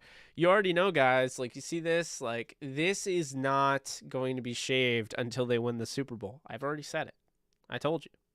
I said I will not shave this beard until I win the Super Bowl. I will not shave the stash until they win the Super Bowl. You guys have seen me with facial hair, without facial hair. Like, I'm, all sorts of haircuts, things like that. Long hair, short hair, whatever. I'm not shaving it until the Rams win the Super Bowl. So, that is that. Okay. Dr. J, if the Rams win this weekend, you would be crying for Sue anymore. If you were the Lions GM, who would you pick with the 2nd and 28th overall pick in the NFL draft? With the 2nd pick, because I don't know everybody, but I mean, I like Sauce Gardner a lot. So I like the Sauce, digging it. Gardner's a player I like a lot. The Lions feel good about running back. I don't know a ton about the draft right now, so I'd say at 2, the best player in the draft, in my opinion, is Kayvon Thibodeau. So that's who I would pick, but I'm sure it'll end up being the other guy out of Michigan. So we'll see, but that's what I think there. Good question. That's only Rams and Patriots were on the road, beat the 1 seeds to make the Super Bowl in 2018. That's correct, Jose. Sorry. Before that, I meant. Before that Rams Patriots. Yeah, I got you. It was 2012. But smash that thumbs up, guys. Appreciate you, Hilltop. WTF, Jake, you had the Chargers go in the Super Bowl? I did. Yep. I had the Chargers go in the Super Bowl. And they looked good to start the season, and then they fell off. Tutu Atwell, I was a little disappointed. Hope he can get better this year, next year. Here's the thing about Tutu Atwell. Not just because I had him on the show, but he got hurt. And I can't say a guy's disappointing because he got hurt. Because if that's the case, then Cam Akers is the most disappointing. Because if he was healthy, I feel like they probably would have gone 15-2. And to be fair, when I predicted 15-2. Cam Akers was healthy. So, the Bucs secondary is worse. You can't beat them both, Jake. You have to lose to them both. Nah, coach. I think they can beat them both. Hey, Jake, would you rather Vic Fangio or Morris as DC? I'm a Morris fan, so I'm going to stick with Morris. If the Vikings end up hiring him, then yeah, I'm all for, Fangio, and part of me kind of believes that this is what's going to happen, but who knows? Love the camera, Jake. Thanks, Brandon. It's the same camera. I just changed the settings, and it is way better. So I don't know what I was doing this whole time. I honestly am a little mad at myself that the quality has been the way it was, and this quality is so much better. It is just insane how much better this quality is. But we we'll continue doing it like this. So that's that. So Jake, would you rather have a team that had won 6 in a row to Green Bay in that cold weather? What do you mean? Would you rather have a team that have won 6 in a row to Green Bay in the cold weather? I mean, I don't really understand, Coach, but I'll just say this. I wouldn't rather play either of them. I'll play either one. It doesn't matter. So, that's that. Let's see. As an honest 49ers fan, I love your content and the way you break things down. Definitely earned my respect. Thank you so much, Just Angel. Really do appreciate that. I try, and everyone is welcome to this channel. This is not a Rams only channel. It's 85% Rams, but I also talk about the NFL. I talk about the MCU. I talk about horror. My guy Mike knows behind me, Mike Myers. So I mean, this is a channel unlike anything that you've ever seen. That's the best way I can put it.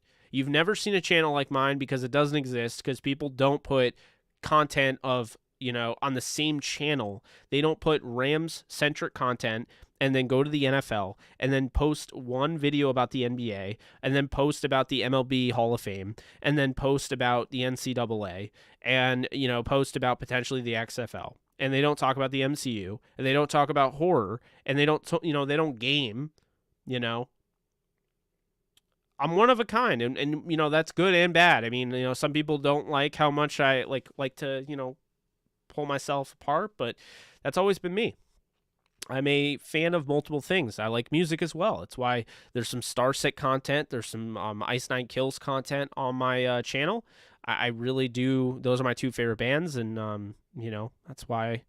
I even have a Foo Fighters clip of the Foo Fighters game. I also have the game with Ovechkin getting his 700th goal. I have that. So, it's a different type of channel, and I appreciate everyone that follows it. I understand why some people are like, it's a little bit kind of weird because I'm used to the Rams, and then all of a sudden he brings out Kingpin, and I'm like, I've literally gotten that. I'd be like, man, I love your channel, but I wish you'd stop talking about Wilson Fisk or something, so that's, is what it is, but appreciate you.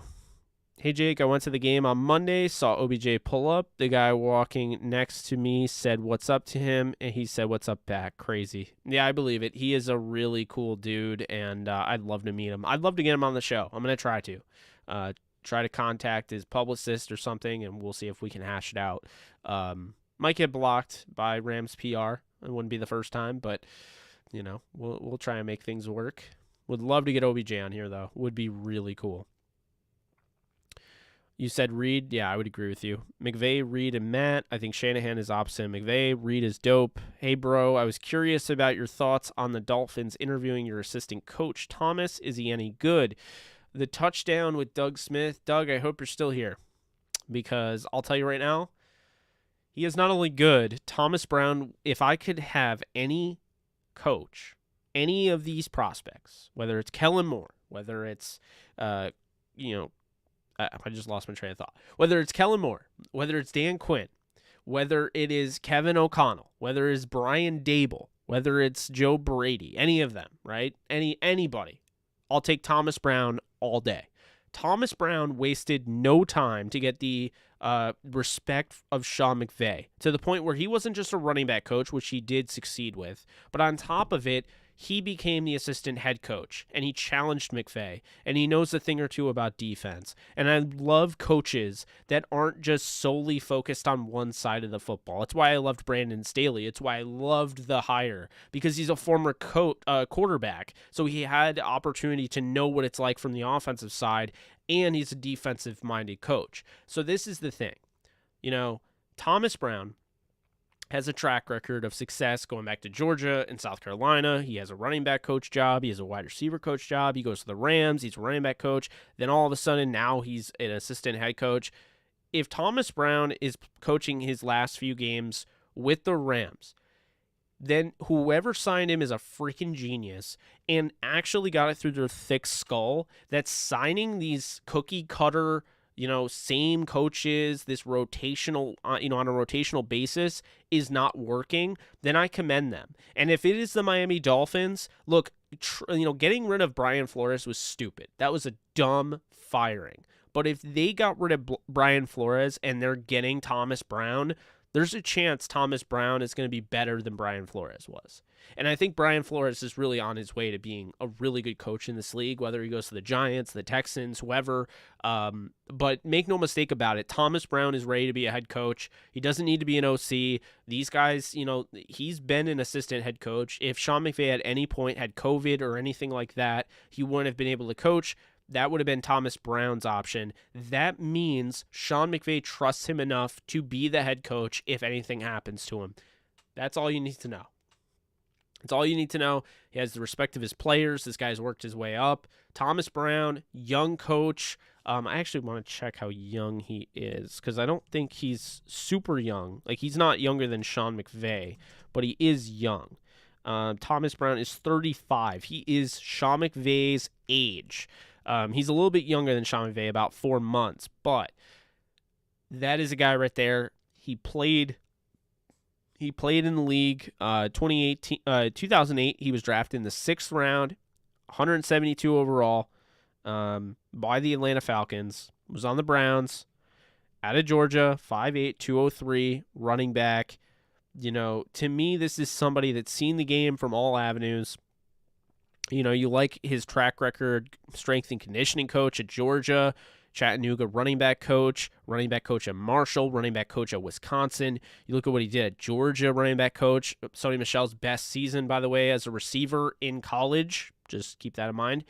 Miami, Florida, he was the offensive coordinator and running backs coach. He was the running backs coach at South Carolina. Then he went to the Rams as running backs coach and then didn't waste time. And the next year, he became the assistant head coach after Joe Barry left. So, yes, okay.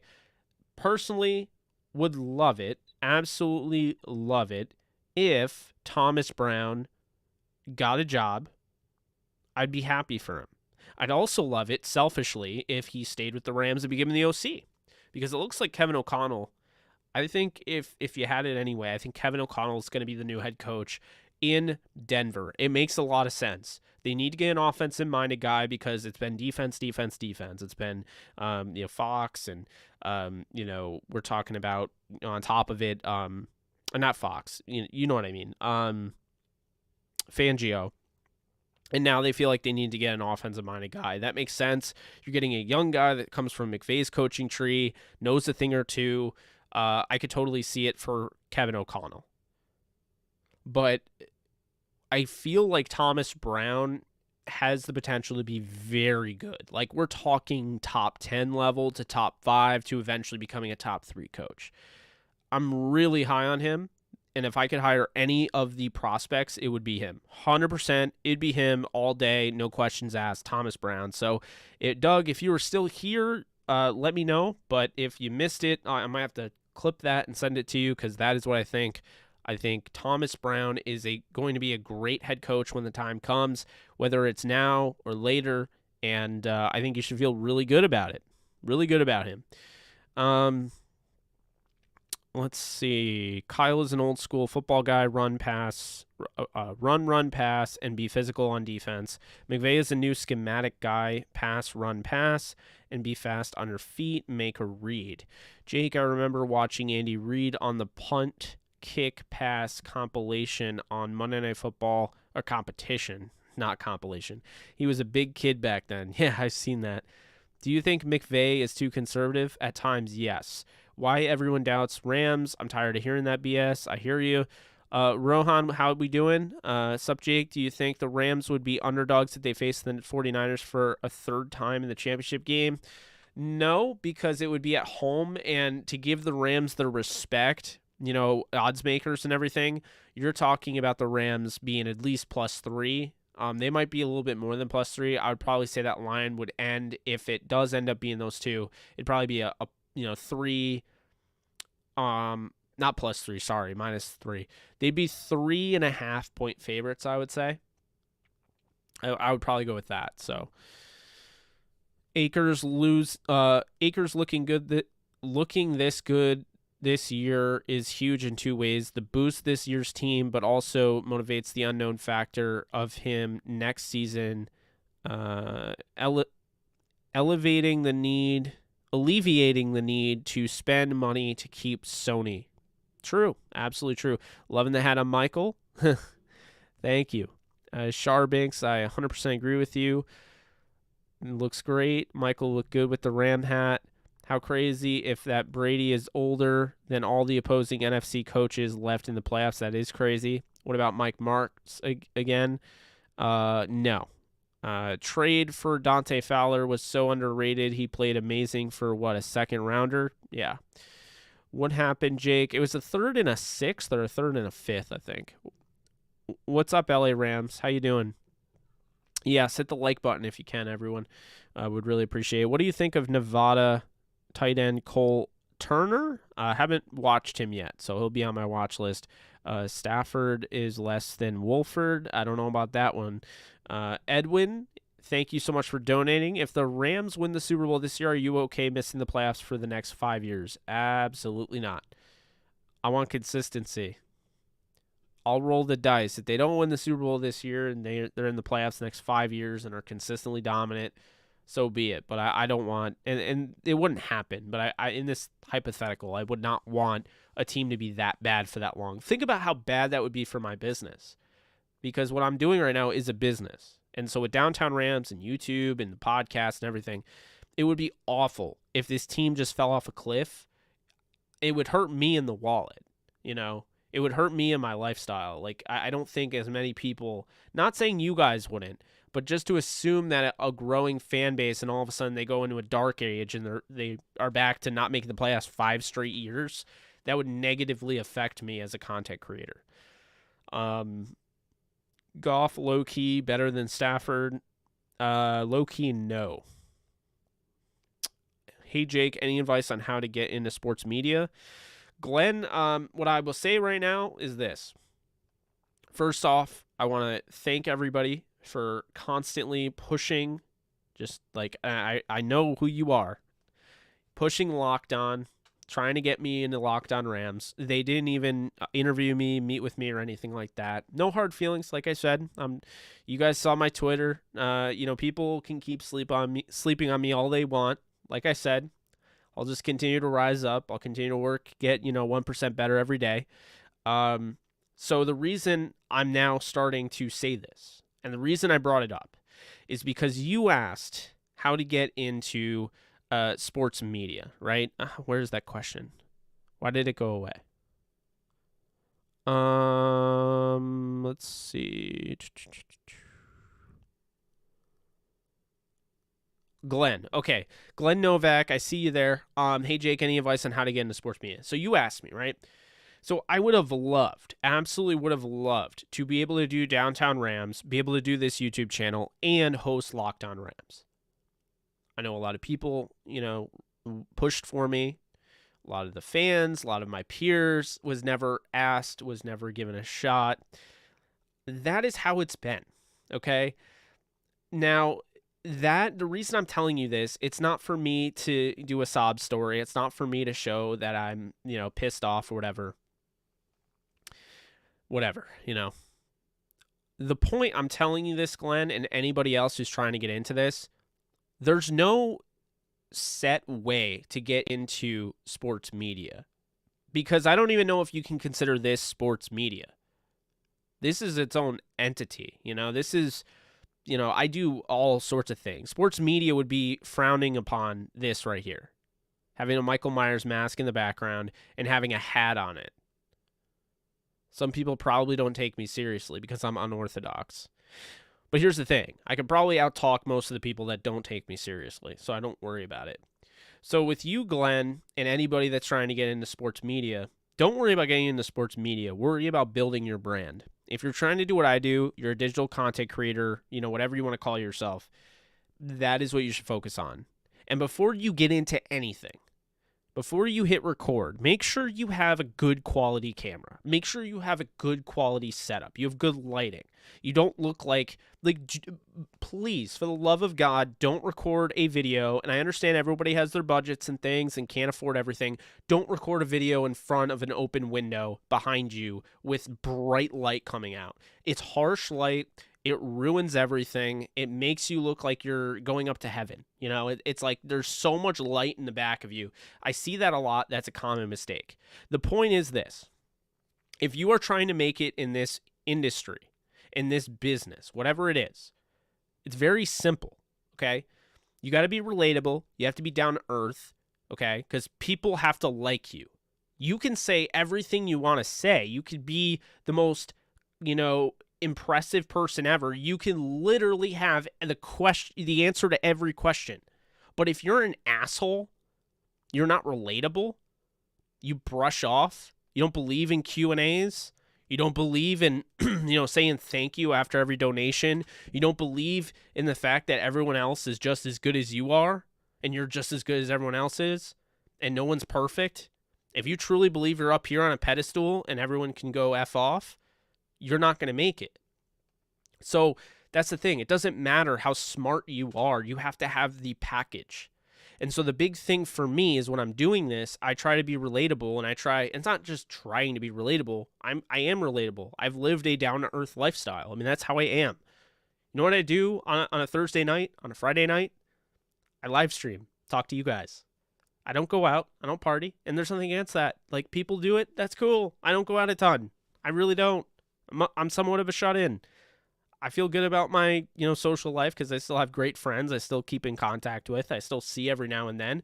But for the most part, I've really dedicated the better of the last 5 years of my life to doing this. And I've done it, even with a full-time job that I hated, whether it was working in a call center or working, in a tolling authority or whatever, working at any of that, working at a grocery store. I made it work.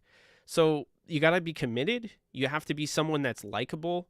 You have to be able to know what you're talking about. Don't fake it until you make it. You will always come out in the wash. It always comes out in the wash, and you will always be exposed. We always hear about exposed. Yeah, you'll be exposed. So don't do that. But you have an opening now. And this is the thing that people don't get. And this is the reason I keep throwing YouTube out there and people to use YouTube. It's very simple. The way things are going now is that you have talking heads in the media that don't know what the hell they are talking about. And it is obvious. So much so, you can have one of the co-anchors of that said show live, and his reaction is, that's literally how it's becoming.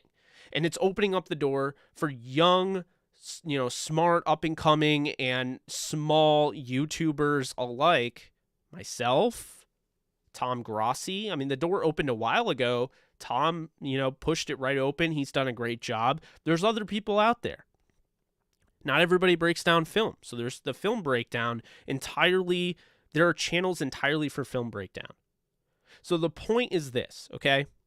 And I'm sticking with you, Glenn, and anybody else that's interested, because it's a long, I don't like giving half-ass answers, okay? If anybody asks me for, true advice, I'm going to give it to them.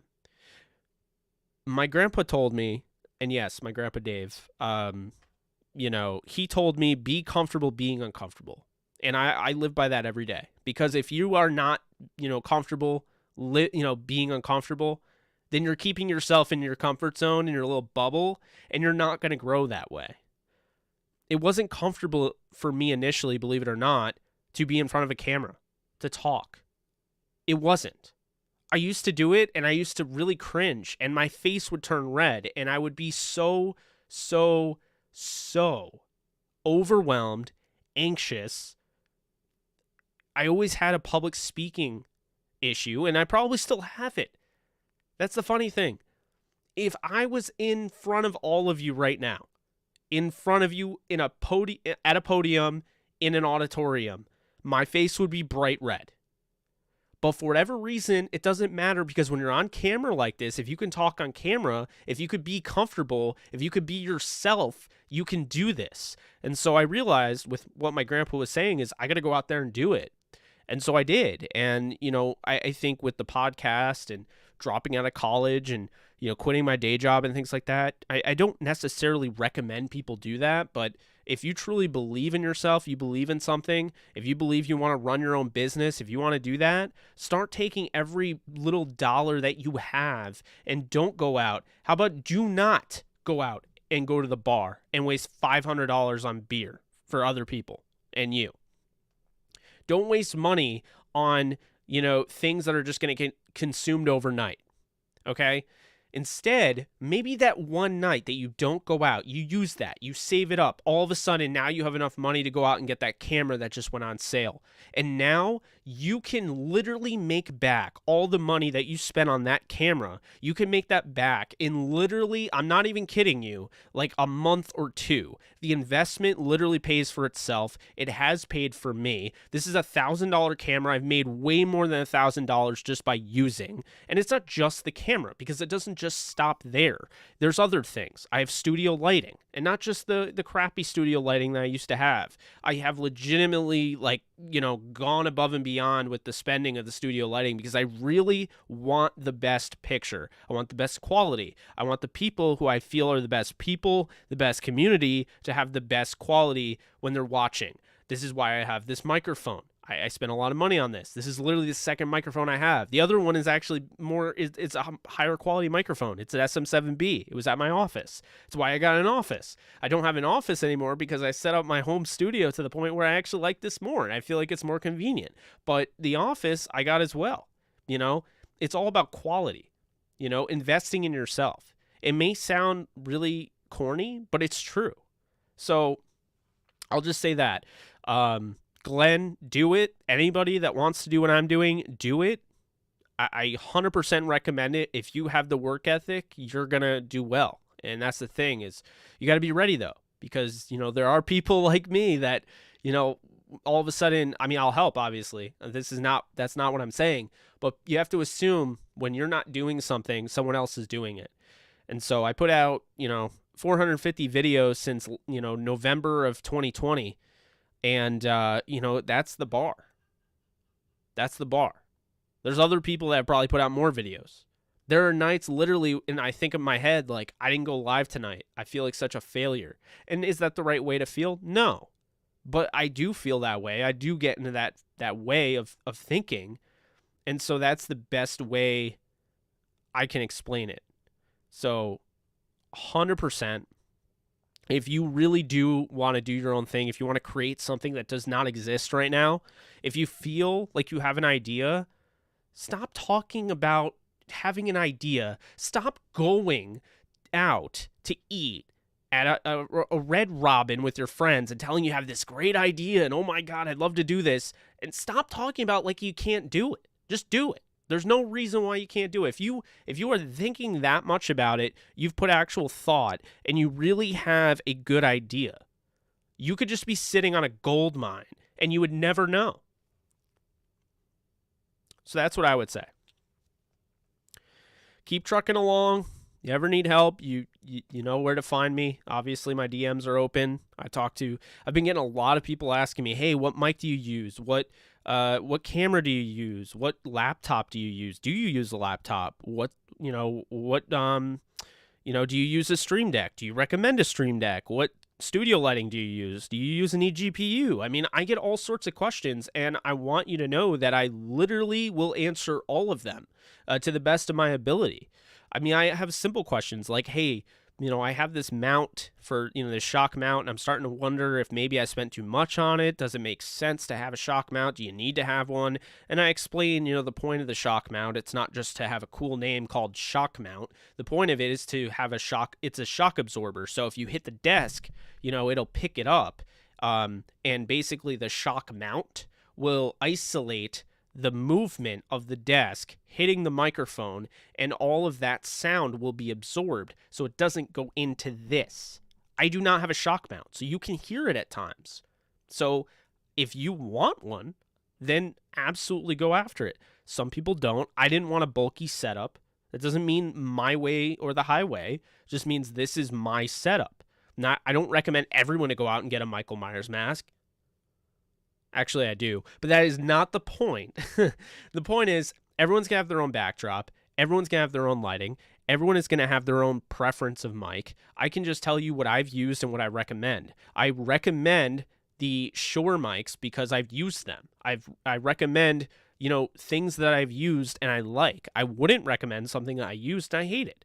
I'll tell you right now, I would not do that. But like the Mac Mini M1, love the Mac Mini. Mac Mini, you can get a computer that's one of the fastest things right now on the market, and you can get it. I can literally edit things in like minutes, and it processes so quickly.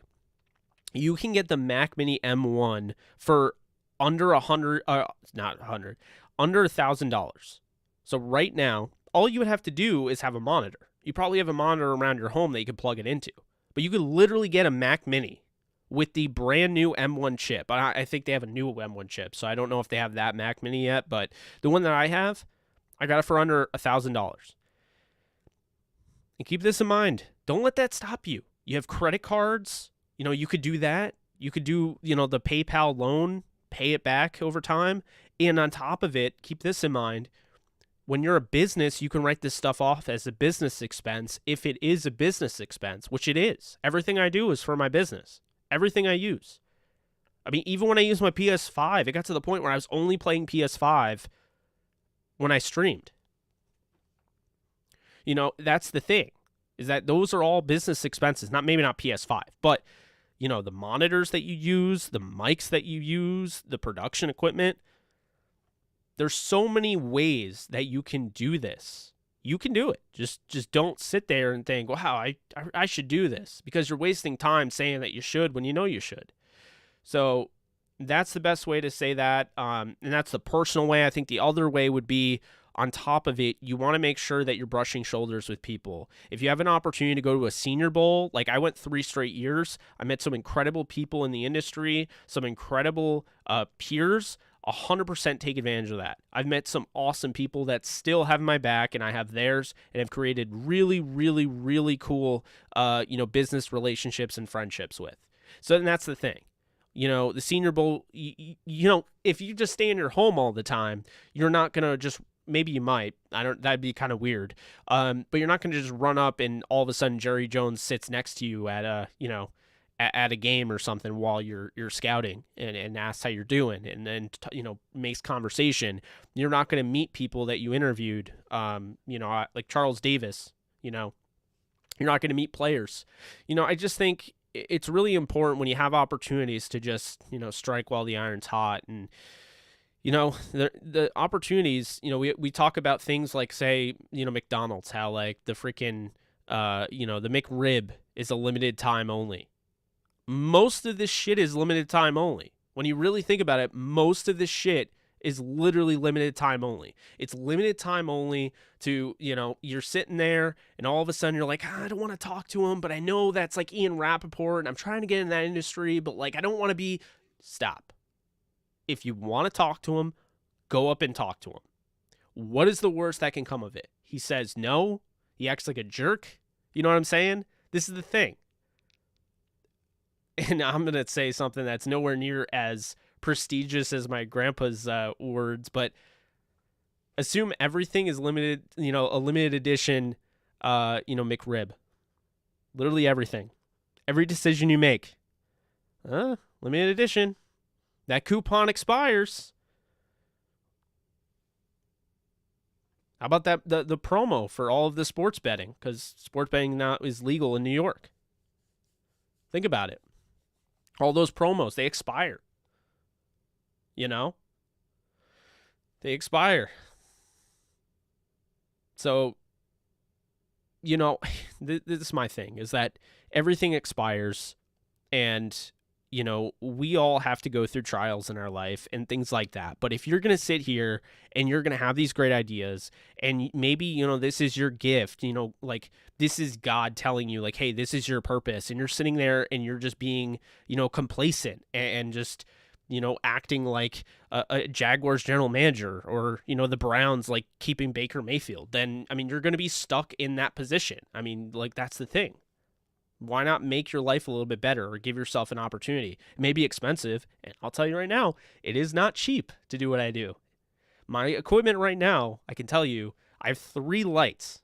So these 3 studio lights, and then I have floodlights over there.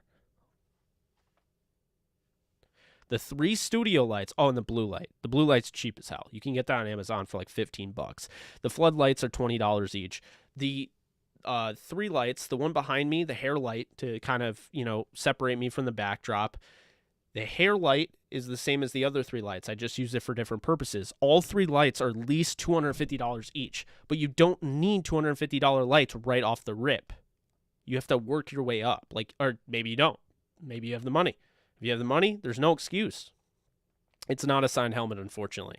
I have a signed football. I need to get that up there. Maybe go like right around here. It's a Robert Woods signed football, so I'd like to get that up there. But my point is that basically my setup is very expensive. So you have to know that this isn't just a get-rich-quick scheme. It's not cheap. It's going to take time, but if you have the time, definitely do it. Absolutely. And if you're not trying to do sports content creation, you're trying to do content creation for Marvel or, horror, or maybe you're into, hockey, or maybe you're not even into any of that and you just want a game, or maybe you're not into that and you just want to talk about Zumba. It does not freaking matter what it is. Just do it, because I guarantee you that you're leaving opportunities, you're leaving the exclusives, and you're running out of time on things that you could be doing right now.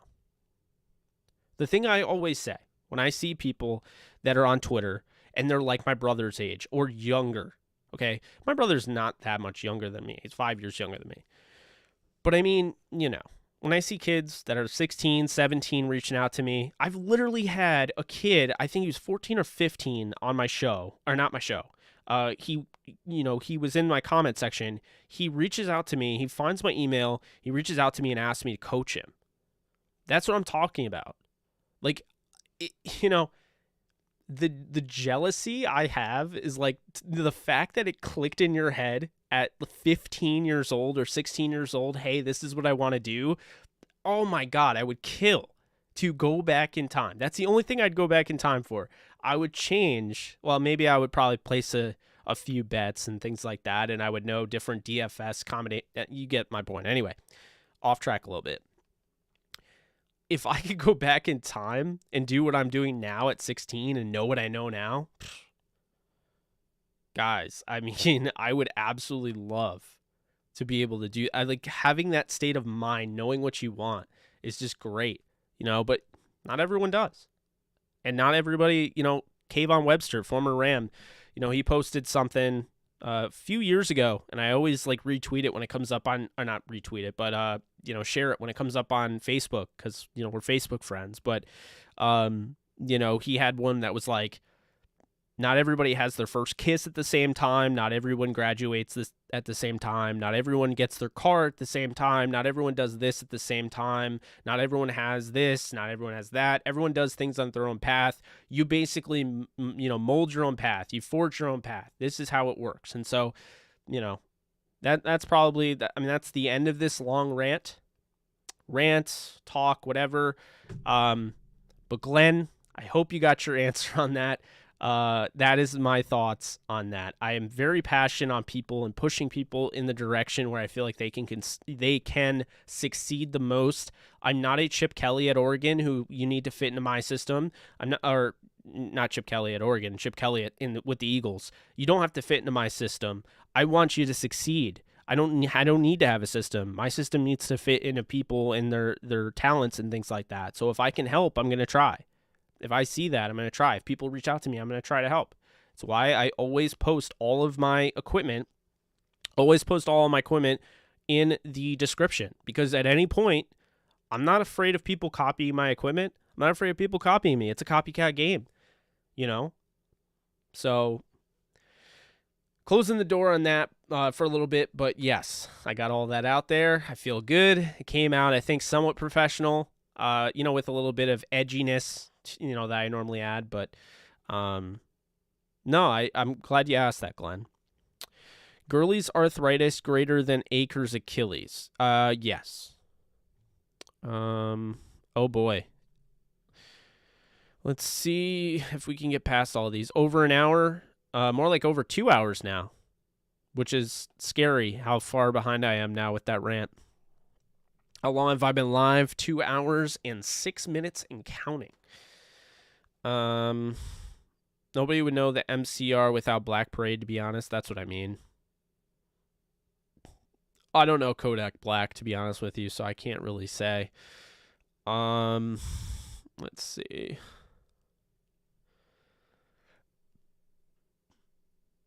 Would you put Jones in the same league as Parsons, even though their game is...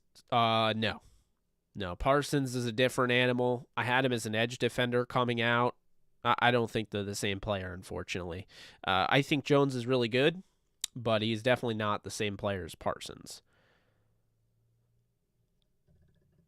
What is my favorite TV show currently or in the past, Michael? That is a great question. My favorite TV show is Game of Thrones. I finished it in a week, and I probably killed my everything in my body because I did that. But yeah, I finished it in a week. Alexis tried to get me into it when we first started the podcast. We actually started our original podcast. I don't know if you guys ever heard it, but we had the halftime show. and Alexis and I talked about pop culture and, things like that. And so it came up like favorite, TV show, and obviously Game of Thrones I had never seen before. So she was like, you need to watch it. And the premiere was coming up, and my dad had been pushing me for years to watch it. So, I gave it a shot that week. I fell in love with it, and I literally finished it right in time to see the season finale, the finale of the entire show, the final episode that week. It's impressive, but it's also disgusting because I barely slept and it was very unhealthy, and who knows if I've ever been the same since. But I definitely do not regret it because I enjoyed the hell out of that show. I loved the way I was able to watch it. I just remember I'd go to work after being up until like 6 a.m. watching it. I'd go to bed until 7. I'd get up and I'd get ready for work. I'd go to work at 8, and then I would get back home. I'd watch it on break, and then I would get back home at like 4, and then as soon as I got home, I'd watch it, and then I'd watch it until the sun came up, and then, it was just crazy. But yeah, I loved Game of Thrones. My favorite character was Arya, but I definitely liked Robb Stark a lot, and I don't want to spoil anything. I'm just saying that, I liked him. And they're just, the character development of some of those are just unbelievable. The ending wasn't great, but I don't think it was the worst thing ever. I know there's a lot of people that, hate on it, but, I enjoyed it. I'm glad I watched it, and, yeah. So, Game of Thrones slang for Matt. No. What's up, Debo Sins? Favorite bird? I don't have a favorite bird. I would probably say the Jayhawk, and it's not real. Yeah, I don't have a favorite bird. Maybe a cardinal. I don't know. They're kind of cool. Who will be the 2025 Stanley Cup champions, and why is it the Detroit Red Wings? I can't deny it. I can't deny it. It's like the Red Wings are setting themselves up to be the 2025 Stanley Cup champions. Hopefully it's the New Jersey Devils, and hopefully that this rebuild doesn't absolutely fall off the rails, but we'll see. Let's see. Would love you to fall in love with Aussie rules, this Australian rule football. That would take some work. That would definitely take some work for me. That'd be an adjustment. Who's your favorite rugby player? Oh, I don't. Okay, that's to Chris. Do you think Niners fans overtake the stadium again? I mean, I think it's possible. What should we do with Henderson if Sony accepts a team-friendly deal? Keep him. Then you have 3 running backs and great stable. Keep up the good work, Jake. Thank you so much. Yes, we will. Great stream. Go Rams. Thank you so much. New setup is fire. Thank you, Will. If you could change the Rams uniforms in any way, what would you do? I'd probably just go back to the original horns, and I do like them. I definitely, God, I cannot point when it's reversed like that. I definitely do like them, right? But I don't know. The partition wasn't needed, really. I just like the old horns, so I'd probably change the old horns, and, I'd probably get rid of the weird stripe on the bone, like the white stripe. I'd probably make it a horn. And then I would add a sole and a black alternate with both pants and uniform combo to that way I could have it be they could be like different combinations. So you don't listen to Lockdown ever since Bear left? Yeah. Brad's my guy. We were just texting earlier today. Love him. I got to get him on. I got to get Sosa on. I got to get a bunch of people on. I got to get Blaine back on. I got to get Alexis on. I know there's people in the comment section like, why don't we see Alexis anymore? Hear from Alexis anymore? I mean, try to get her on at some point. Steffi Smalls, got to get her back on. My friend Steph. Probably a lot of people. Probably people I'm forgetting. So, yeah. If you could change... Okay, I saw that. 12 more likes to 100. Let's go, guys. Oh, my God. What a comeback. 96. Damn. Over 1,000 views on a Q&A. Love to see it. Monday night was my first ever Rams game, and man, that stadium is god tier. It was easily the loudest environment I've ever been in, and I frequent metal concerts. It'll be the best home field advantage in the league. Home field in the league. Yeah, I mean, I've never been, so I definitely want to go, but that makes me feel good, and I love going to metal shows, so yeah, I hear you there. Might as well keep Hendo, still have 2 more years on cheap deal. Yeah, absolutely. They're not getting rid of Henderson. LOL, I agree, but I was curious how Jake feels about it. Debo sins. Yes, great stadium and home field advantage. Let's see. Keep doing what you do, Jake. F the haters. Thank you so much. I think I asked you this before, but I will ask again. Have the 4th seed won the Super Bowl before? All I can think is the 2012 Baltimore Ravens. Going back to 1975, the 4th seed has won the Super Bowl 10% of the time. A little bit over 10%. So, yes, they have won the Super Bowl before. Mate, you inspired me to go to audio school to become a podcast producer. Everybody get Jake's course. Thank you so much, Christopher. Really do appreciate that. And, I'm really glad I was able to inspire you. Hope the course helped. It sounds like it did. I got to add more onto it, and I plan on doing so. Some voiceover stuff. Also, if anybody has any, I know my throat dies and my voice gets all raspy at times. I'm not a smoker or anything. It's just that's kind of how it is. But, if anybody ever has any voice that they need, like any projects that they need voiceover, I would love to do voiceover. I just would love that opportunity. So definitely, if anybody has that, I figured I'd throw that out there. If anybody has any opportunities for voiceover, I'd love to do that. Let's see. Mate, okay, I saw that. Jake's grandpa giving great advice. This is why we love you, J.E.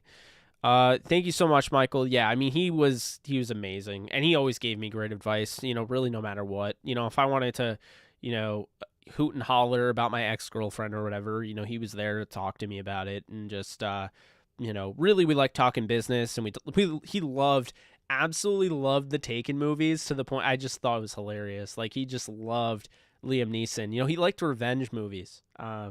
It was good. I liked it. I know that's not as happy and sweet as you would expect it to be because he's just such a sweet person. But he loved Liam Neeson and Kevin Bacon, and I remember the last movie I think we watched together was Kingsman, The Golden Circle. So he liked that as well, and I think the last thing I watched with him, if I'm being honest, was probably Daredevil, or it might have been Agents of S.H.I.E.L.D. and I fell asleep because it was Agents of S.H.I.E.L.D. I've fallen asleep 5 straight times. I don't know how you guys love that show. Hopefully I can get through it, but it's been really hard for me to get into it. I'm not going to lie.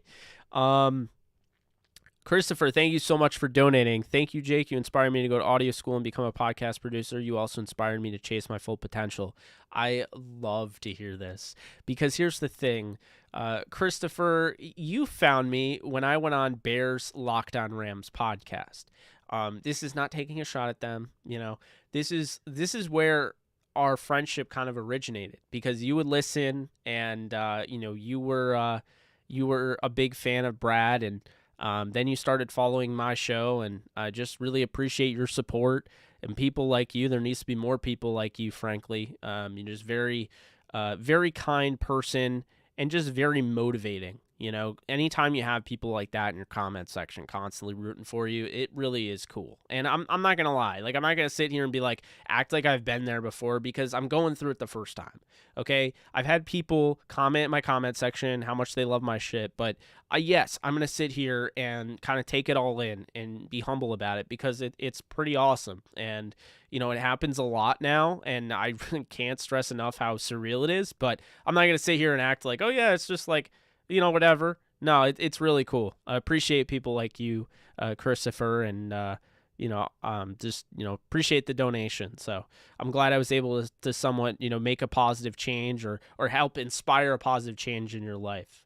Because, I'll be honest with you guys, I was literally a kid that was sleeping until 3 p.m., college dropout, hated my life. I've dealt with multiple, serious bouts of depression and anxiety, and it's just crazy sometimes, like, to think where my life is, and leaving the job the way I did, and I mean, I flat out quit my job, and I'm not a believer in that. Normally I put in my 2 weeks, and I had a really good boss, and I worked with some really good people, but I just knew I couldn't stomach another day. So when I got back from taking care of my grandfather, drove back from Florida to New York, the next day I was supposed to go to work, and I called her, and I was like, I can't do this anymore.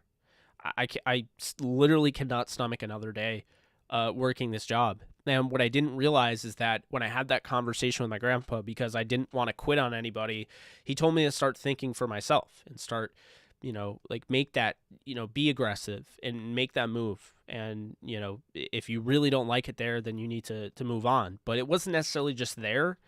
It's that I really just didn't want to be working that job, those type of jobs anymore. It's not to say that no one should, but it wasn't for me. Like, you realize when you get to a point where you're so pampered that you literally get to work from home. You get to work from home for your day job. You don't have to go to the office anymore. You get to work from home, and you get this awesome shift where you clock in at 8 and you get out at 4:30. You log off, and then that's the rest of your day. When you realize that isn't enough, that's how you know nothing's enough. And if nothing's enough, then you either have to suck it up and find another job, or you have to do something and quit your day job and really push towards turning a hobby into a full-time craft. So, that's what I would explain based on that. So, if you don't like your job, maybe this is a sign that you need to quit it. I'm not saying that I highly recommend quitting jobs, but if you feel like, there's something I really want to pursue, give it a shot. This 26-year-old did it, and I'm still okay. But you wish you could drink 50 beers? Hope to get a job with your production company? Yeah. A pristine horizon. I know you think the Rams would beat the Niners or Packers, but who would you prefer? I would choose the Packers. Personal, what say you? I still can't really pick one. I mean, I can't root for the Niners to go to a situation where they win and they're in the Super Bowl. I cannot root for that. But at the same time, it's like, you're rooting to go to Lambeau Field in the freezing cold. I mean, but I'd probably say the Packers, just because I wouldn't want the Niners to be in that position. But I think that's what the position will be. I think the Niners will be a game away from going to the Super Bowl as a 6th seed. That's how I feel. Thanks for the support. Absolutely. Embrace the grind. Absolutely. Keep grinding. Thank you so much. I definitely will. Let's see.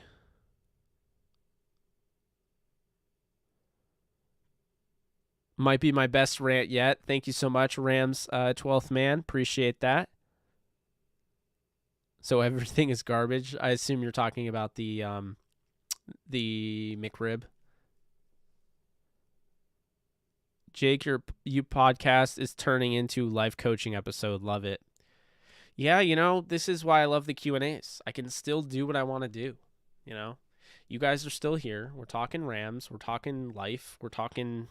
We haven't really talked much about the MCU. Probably the first Q&A where I don't think the MCU was brought up, if I'm not mistaken. It's not a signed helmet, unfortunately, but it is cool. Let's see. You need to go on a bumper sticker. Everything is a limited time McRib. Yeah, it needs to go on a bumper sticker. That's right. Everything is a limited time McRib. Bobby Trees, man, I miss him. Same here. Good stuff, Jake. Thank you so much. Go Rams. Absolutely. Have you thought of putting some stream clips on TikTok? I have done it before, and they do decently well. I cannot get into TikTok. Like, I would need to hire somebody to be my TikTok manager because I can't do it myself. I don't have enough time. I don't think about it. It gets put away. I don't even grow my Instagram that much, and my Facebook's not really growing that much either. It's really just been YouTube and it's been Twitter. And as you guys see, when you put your mind to something and you put all your emphasis on it, like I put an emphasis on growing my Twitter, and now I'm at 10.9K followers. I put an emphasis on growing my YouTube. I'm at 10K subscribers, 10.4K, whatever. But like Instagram, I'm not even at 1,000 followers, and TikTok, I mean, I have 36. So, let's see. Podcast. Okay, that. Good question though on the TikTok. I mean, I would love to do it if I could make it work. It's such a pain, and I always forget. So, yeah, it hurts me too every time I talk about Gurley. Loved him. I would love to get him on. I'm gonna try to get him on this offseason. We'll see what happens. Jake out here inspiring me to get back into YouTube and Twitch. Hell yeah, Brockaflower, you do it. You do it. You make that up. You take that opportunity. Absolutely. Jesus, Jake, that's 9.07 hours of GOT a day. That sounds about right. Although there's one of those where I think I did it literally over 15 hours. Maybe. I don't know. I think we were off Monday that week from work when I was working. So off Monday, so I literally watched it for 20 of the 24 hours available to me. So, I mean, I was never in love with a show as much as Game of Thrones. That's the thing. Jake has a huge GOT fan. Yep. I'm big Game of Thrones fan. What do you think of the final GOT season? I thought it was pretty good. I think it's a little, overblown at how bad it is. It was very exciting, but I understand the issues people have with it. I totally get. I think they're very valid.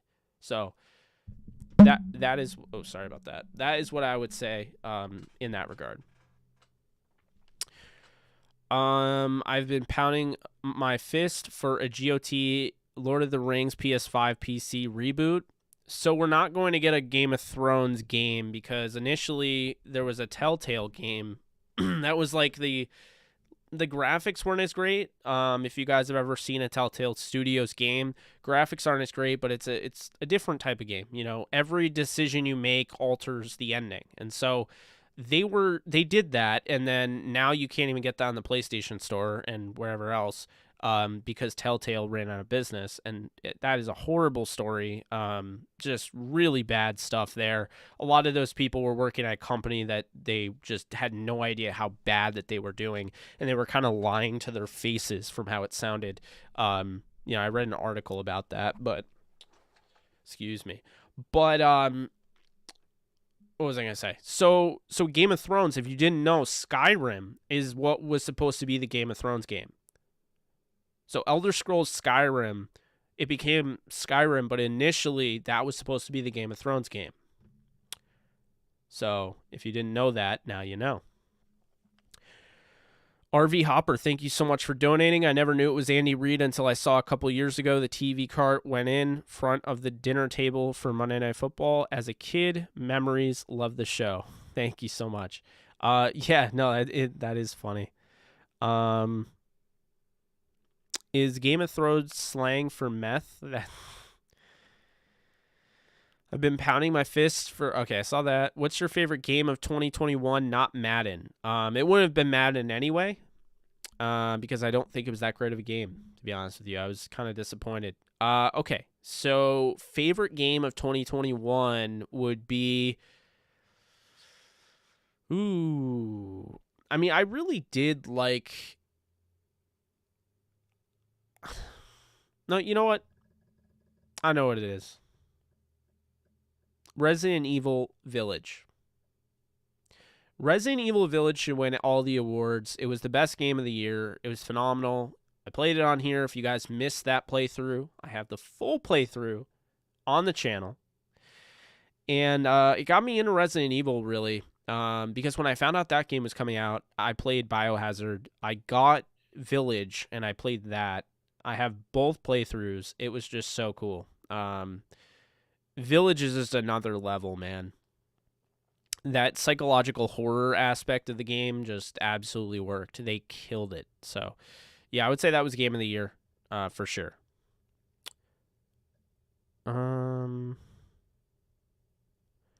I will say honorable mention, the Miles Morales game I think came out in 2021, so I would say the Miles Morales game would be honorable mention, but I would take Resident Evil Village.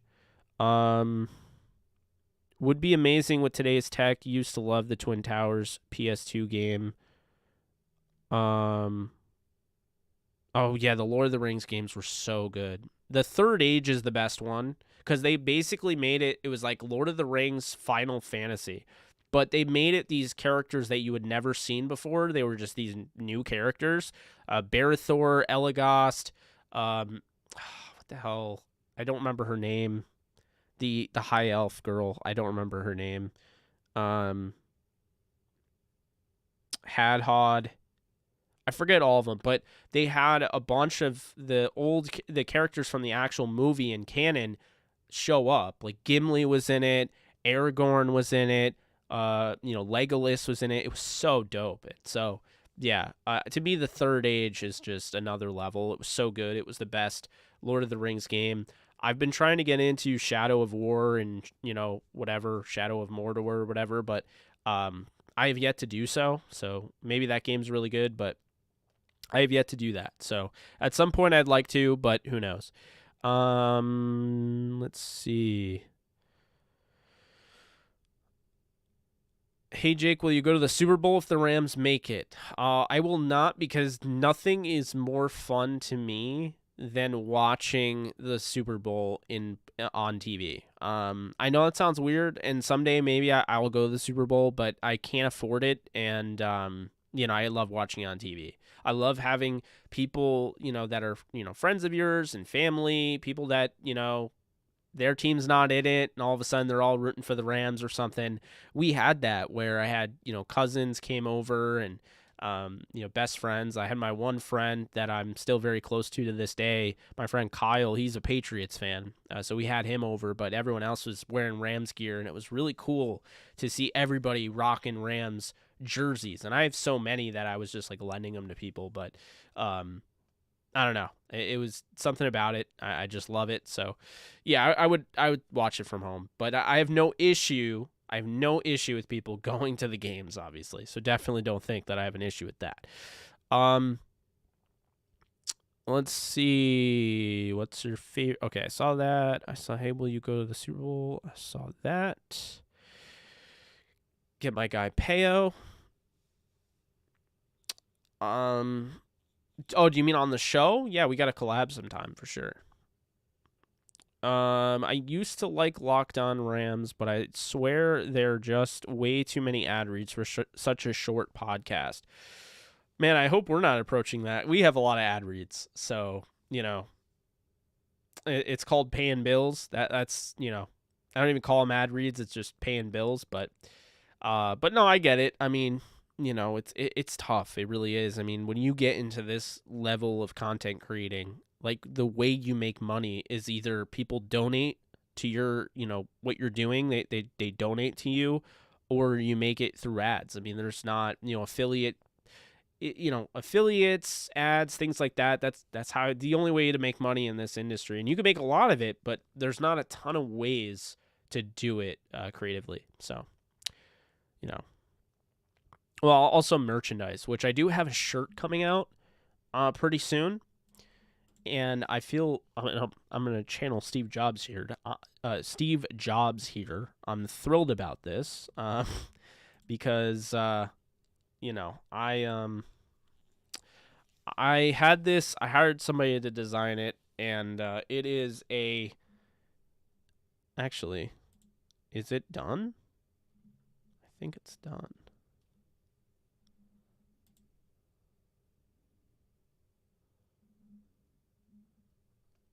You guys ready? You guys want to see the shirt design? It's done.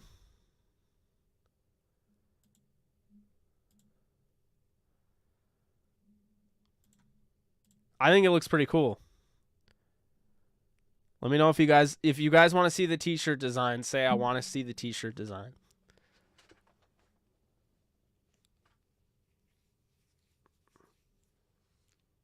pretty hyped. This is limited edition. Limited edition JE Live merchandise. My first ever one.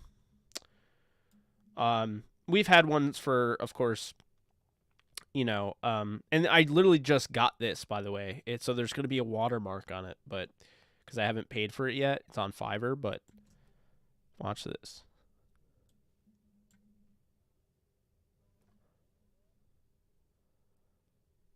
I think this is really cool. I don't know about you, but I do. I just wish my eye wasn't like itching right now. That would be great. All right. Ready. Let's do it. I'm just uploading it now. Getting the media source ready. Or image source. Let's see here. We got t-shirt design.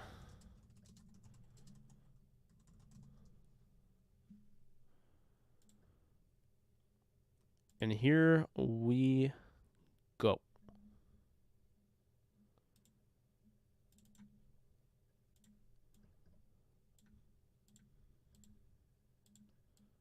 There it is. If you guys know, I'm a big Queen fan. Queen has an album cover for Queen 2 that is iconic. It has the 4 heads.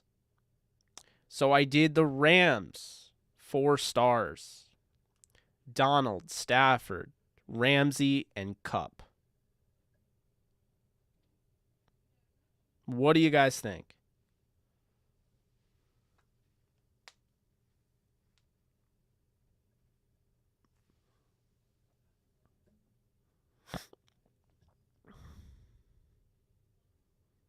So that'll be going on a t-shirt, and you'll be able to purchase that soon right on the channel. I'm going to get that out, and we'll get that on Spreadshirt, and you'll be able to purchase that right on the channel. So, yeah.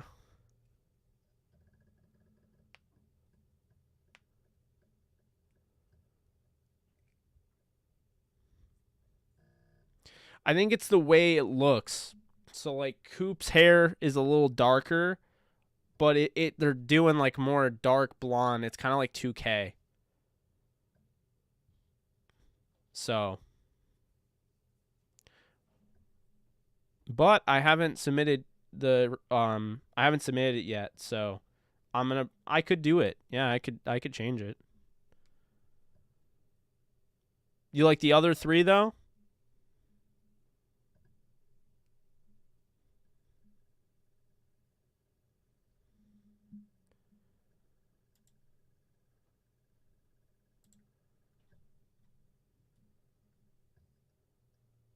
Let's see.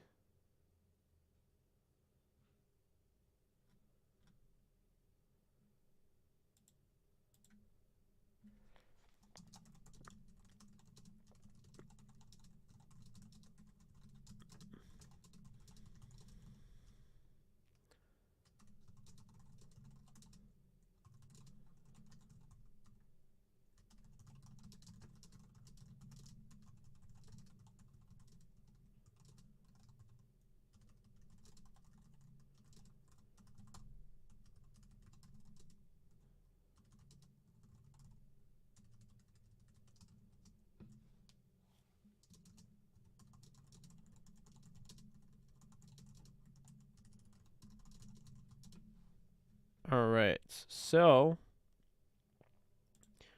I am sending that now, and we'll see if we can get that blonder, and then I'll submit it, and then it'll go on a shirt.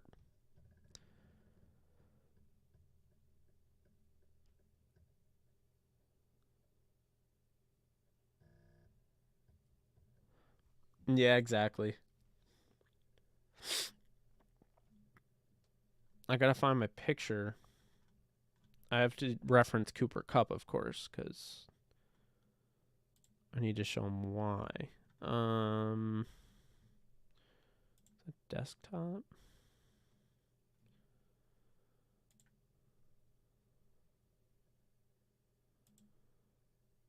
I'm trying to find. Okay. There we are. Oh, I should probably...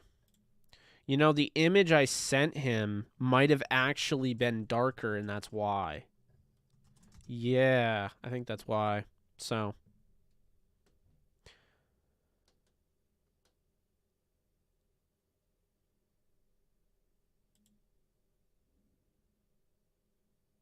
You like the other three?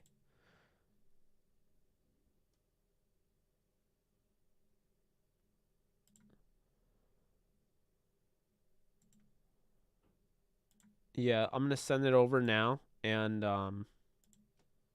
just see if he can edit that.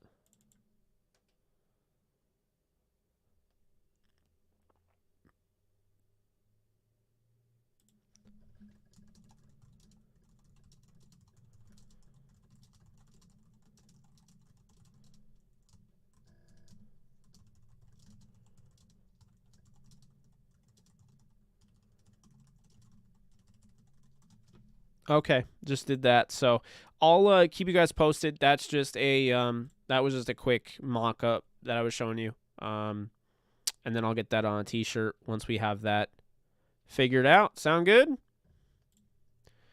Feel pretty good about it. I like the way it came out. Looks sick.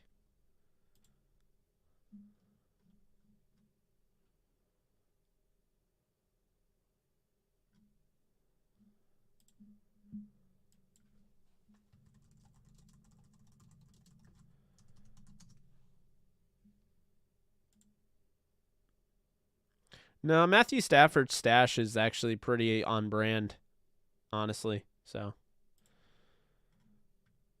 no, I think it looks really good. I feel really good about it. I just want to see if we can get Cup a shade lighter. And I can see what they were doing. It is a shade lighter because the other ones are dark, like they're black, but black hair. But I definitely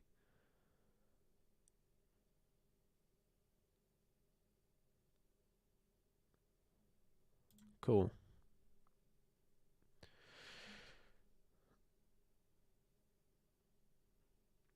Hey, if it does, that'd be great.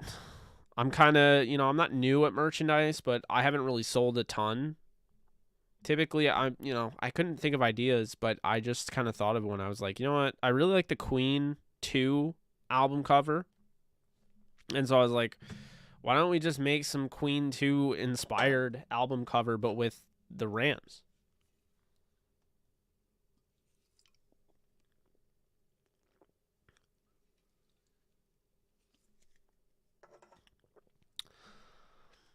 Because I originally was like, we should do Avengers stuff.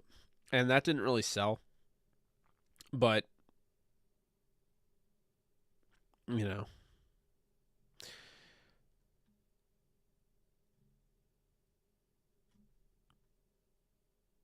What's up, Nolan? And guys, sorry in advance if I missed your question. Just send it again. I'm going to look at the bottom now because YouTube kept refreshing it and like it always does, and I lose my spot. So there wasn't really much I could do there. So if I missed your question, just drop it again and I'll answer the question.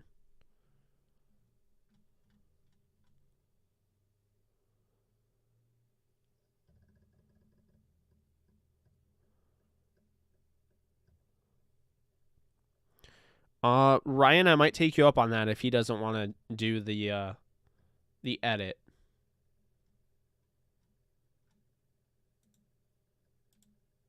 If he does want to do the edit, then then I'll be good and we'll get that thing out there. But you know,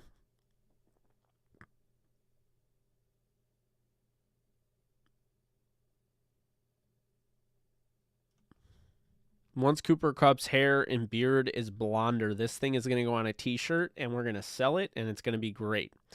I think you guys are going to want it. It looks great, but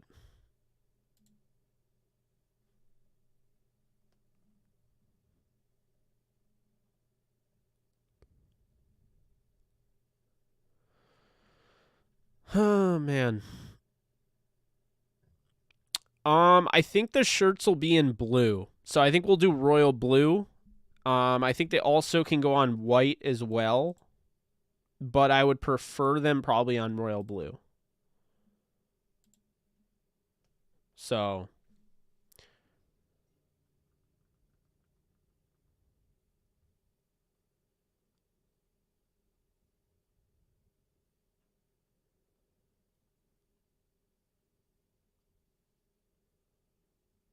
thoughts on Adams and Godwin? Devontae Adams, you mean? I don't know if they would go after one of them if OBJ leaves. I think, good question, by the way, because they're going to be, they're going to be really expensive. OBJ, the good thing is the Rams might be able to afford him. They're not going to be able to afford the other two with everybody that they have. So I don't think they're going to go after Adams or Godwin. I understand what you're asking now. Before I thought I answered it, and I guess I didn't, so I do apologize for that. Hopefully that made the Q&A a little bit better for you. Smash the like button. Yeah, that would be awesome.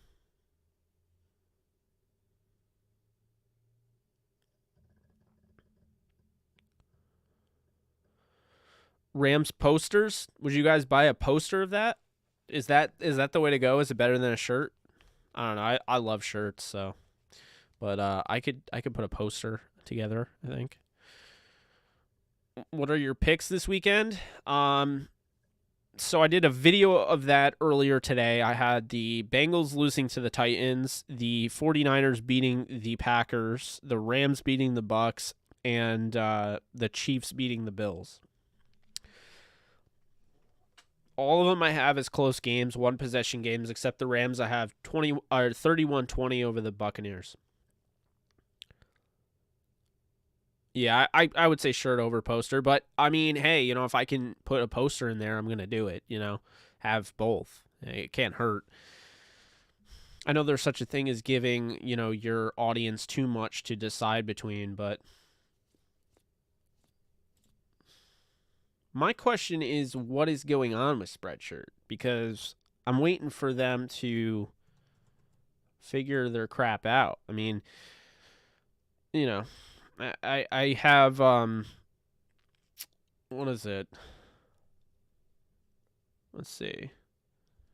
I have designs and stuff that I submitted because they just added integration with YouTube. So I was like, okay, cool. I'll put my merchandise on YouTube. And I still don't have it up. Like, I don't know what's going on with them. Kind of weird. I'm gonna check that out while we're live, because I mean, I don't have a ton right now on my merchandise site, but I'd prefer it to be at least up. That's why getting to 10,000 subscribers, you're able to put your merchandise up there. It helps, So it's like, I don't know. No idea what's taken. Why is it in review? Like, what are you possibly reviewing?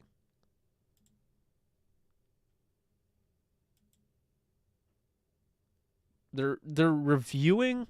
So Spreadshop is reviewing my JE logo.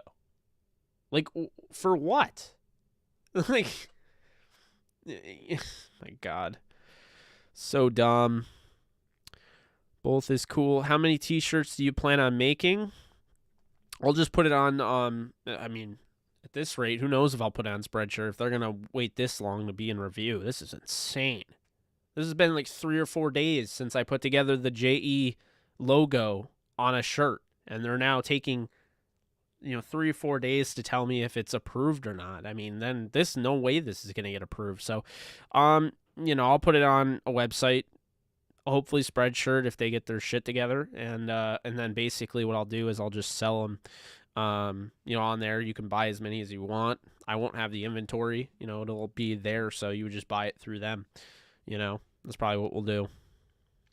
At this point, I might have to go to Teespring or something because this is just ridiculous. But hoodies, yeah, hoodies would be cool. Both is cool. You already give us too much to decide between with all different kind of content. I'm sure an extra sweater won't kill us. It's going to say the Fantastic Four, huh? Do you see D. Williams' new contract being reasonable enough to bring him back? I do. You think there is a decent chance we keep OBJ and Von Miller? That I think there's a chance. There's always a chance. I'm not saying it's very likely. but there's a chance. How do these highlight channels upload constant clips and not get flagged? They probably do. They probably get, a ton of stuff taken away from them, and they just continue to do it anyway. But, is what it is, man. Is what it is. It's annoying. But like I said, is what it is. Logo on the back. I wonder if I could swing that. That'd be cool. That would be cool. I'd be cool for that.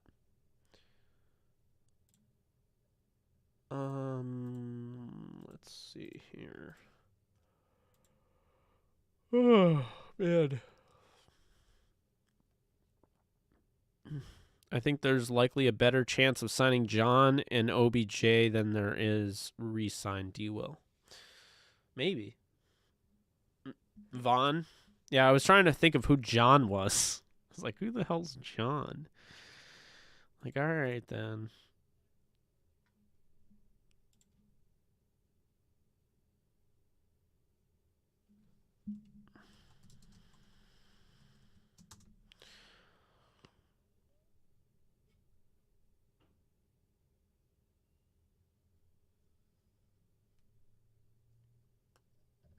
I'd go with OBJ. He's younger. I don't think Miller's going to be more expensive. So I don't think it's either or. I think it's whether or not, they can afford both, they'll do it. If they can't, then they'll do OBJ. And if OBJ decides not to sign with them, which I'd be shocked with, then they'll find somebody else.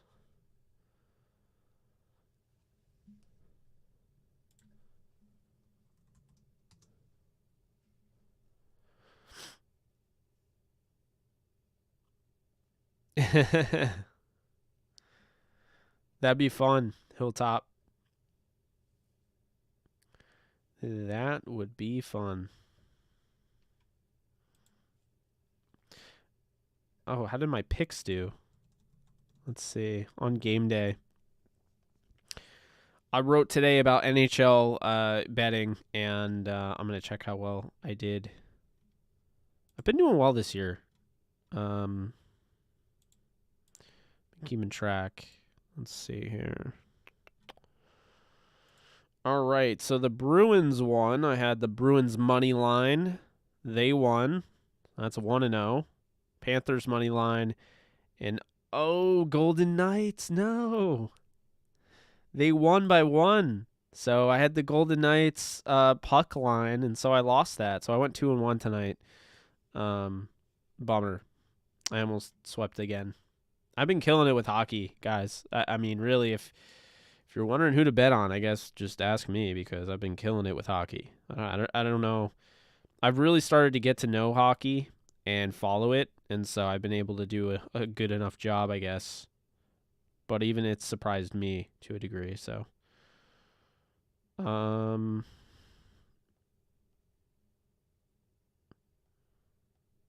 Let's see. So on the season, I am 77, not on the season, but ever since I started writing for the game day in October. If anybody is interested, I am 19-11 in NHL games. On the season, I'm 77, 67, and 2, which means that I'm in the green more than I'm in the red. That's a good thing. So, yeah. Remy Martin for the win. Kansas. Where am I seeing here?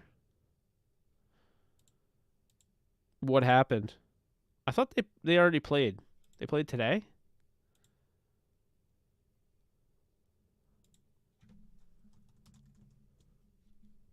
I'm so confused right now.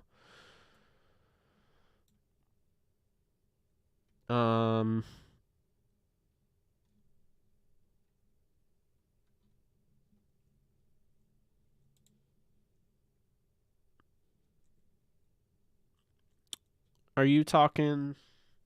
I don't know. I'm confused about the Remy Martin comment, but because I was like, wait, I don't think Kansas is playing tonight. Man, pretty crazy. They shot 47% from 3 to Oklahoma's 23%, and they won by 3. I mean, that's nuts.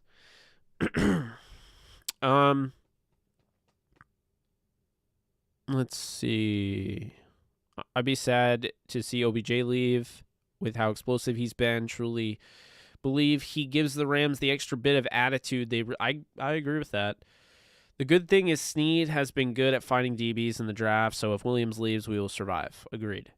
How would you feel about a black alternative uniform for the Rams? I'd be here for it. 100% here for it. I want a soul, or I want an all-soul uniform, which really, just a soul top, I guess, or a black top. And I want, the same colored pants as well to kind of mix and match. So that's where I stand on that. Are you a fan of Dead by Daylight? I have it. I own it. I've played it. I don't know. It's kind of clunky.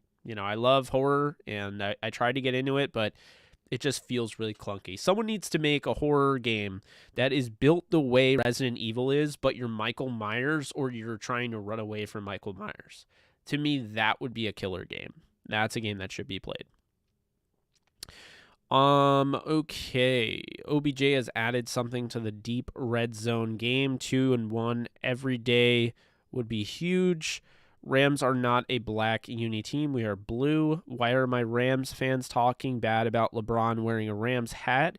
It's common for athletes to support other pro teams in the city they play for. I have no idea why. That's kind of weird. Oh, I was saying we would drink some Remy, and it's good. Okay, I gotcha. And to me, the Friday the 13th game is so similar to Dead by Daylight, so it's like, I don't know. I heard Texas Chainsaw Game is coming by the same makers, so that'll be interesting. Also, when the hell does Texas Chainsaw come out?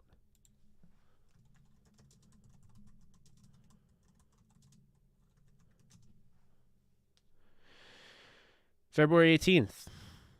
I can't wait.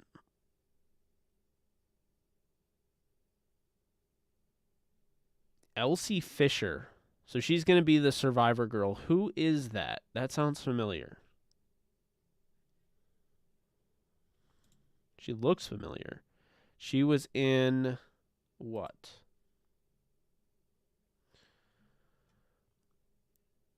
Despicable Me, Addams Family? Okay, I've never even seen those.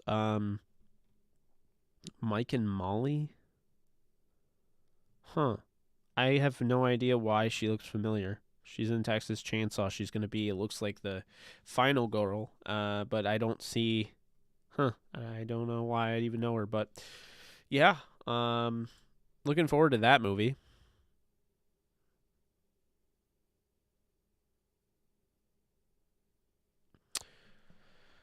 Let's see. There's an old pic of Braun wearing with Rams hat. Yeah, and a Rams jersey. Yep. Black metallic flake helmet, not just the gloss, if that makes sense. Soul jersey with white pants would be great. I agree with that. If Jones is healthy, he should have a green dot, and Howard should start alongside him. You think Baker Mayfield has been a bust so far? Yes. I think I need to see Scream. Have you seen it, and do you recommend it? I have not seen it yet. I'm actually, as a matter of fact, I got so into The Good Place and got so far behind everything that I have not seen Scream. I have not seen The Kingsman. I have not seen the Kurt Warner movie. I have not seen Peacemaker. I am so far behind the 8 ball. So, obviously, I'd rather be streaming, but at some point, I want to be able to check those out. Final score, I have 31-20 Rams. The white hat Ramsey had on, he first came to LA, was Boss. Couldn't find one. It's so hard to find those hats, man. There's all different variations of it. Like, I love that hat in the background, but there was a really cool one with the old Rams logo from St. Louis, which I really do like. Like they call it the snail, but I love it. And it was like Rams throwback yellow and blue colored, and it was so cool. What's up, Joakim? How we doing? What if the Rams had a yellow helmet? I would have an issue with that. Yeah, I need to see Kingsman. I loved Golden Circle. The first one was really good. Golden Circle took it to a whole other level. So, I definitely hear you there. I got to see the Kingsman. Plus, I got to see Voldemort be a good guy. Rams' new helmets are the best change with the new designs. Love the podcast. I listen to it all the time. Thank you so much, Nick. I appreciate that. This sounds weird, but I think the Rams are going to benefit from losing to the Niners. Not weird at all. I've been saying that. If they play again in the NFC Championship, they won't take them lightly, and the Rams fans won't sell their tickets. I want one of those Ramsey mariachi outfits. It was dope. That's funny. Born Raised Rams collab is fire. Interesting. Nolan, you may not have been here, and I don't know if you were going to watch a replay of the stream, but since I wasn't going to assume that you were, and I didn't know if you were here or not, you have been voted as, and it was earlier, but someone mentioned it. You are the moderator of the year for my channel. So congratulations. Golf clap for Nolan. And being hilarious as far as the freaking Crayola comments, man. Those kill me. But yeah, congratulations. You've been an incredible moderator. There's so many of you to choose from, and I had to pick one, so I had to pick Nolan. I want the entire Rams defense to show up in matching mariachi outfits for the Super Bowl. That's funny. That is funny.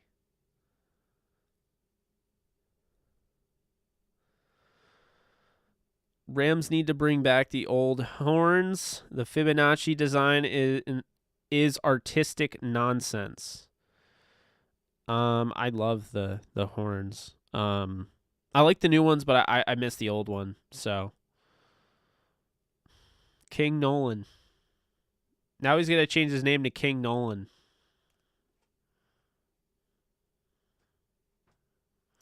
Good. It's early morning here in Denmark. I have a question regarding the interviewing of personnel for head coaching jobs. I see RM is scheduled to interview today. Yes, Raheem Morris is scheduled to interview with the Vikings. That does happen. It is okay.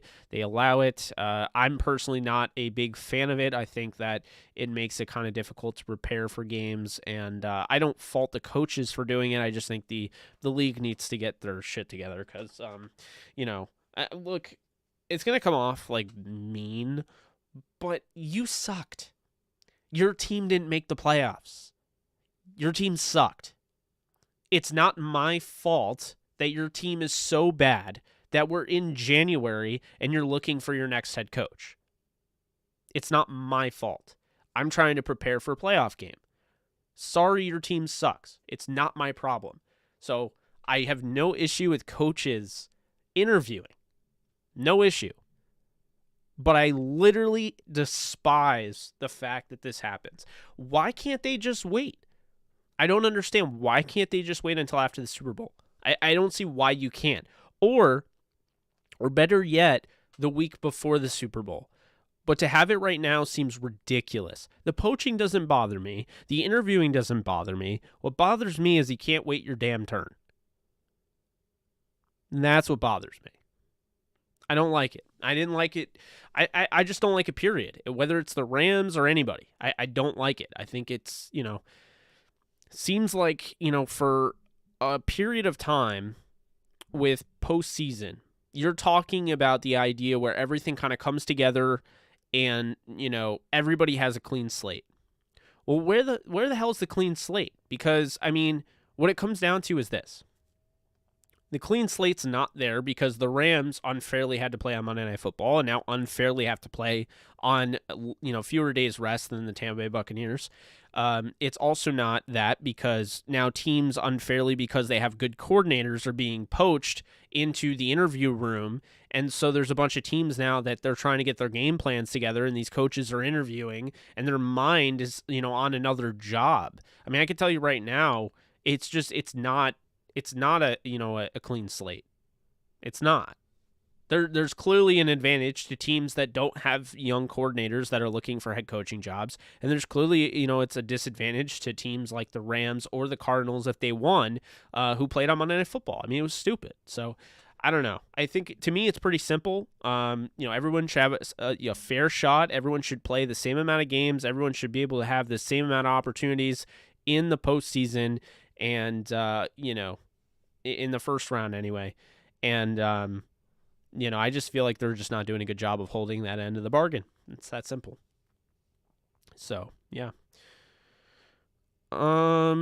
Congratulations to Nolan. You did a great job. I don't care if they request an interview, but IMO being a pro going to a job interview, you want to be prepared. Absolutely. No, I don't.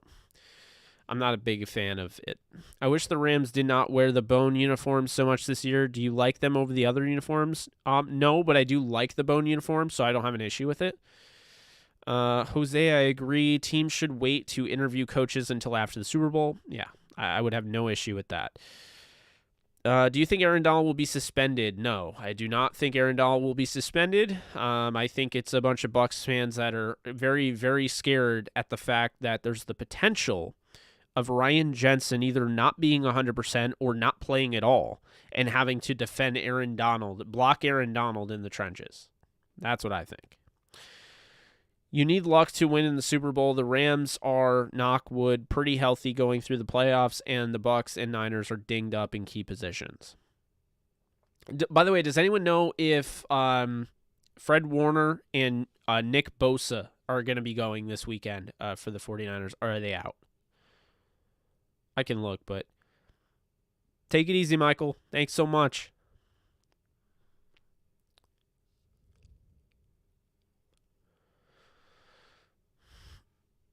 Yeah, I like the alternates, but I'm honestly like, I still think it was kind of a waste because you already had a bone, you had a blue. They should have gone with a yellow. To me, doing a white with the yellow like on your shoulder on the sleeve just seemed kind of lame. But I don't know. It is what it is.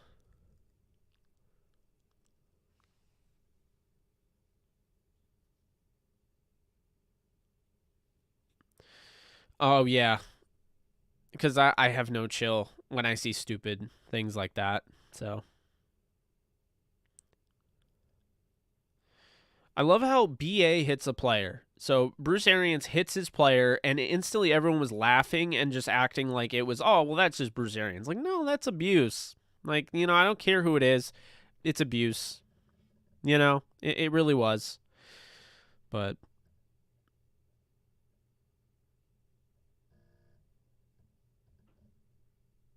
I don't think we're being too confident that the Rams can beat the Bucs. No, I don't think so. Always worried about the officials controlling the game because they can control any game at any given time. I guess I'm just hoping that, they don't try to force their way into putting Tom Brady in a championship game again to get a chance to go for 8 Super Bowls. If it's close enough, they could, but who knows?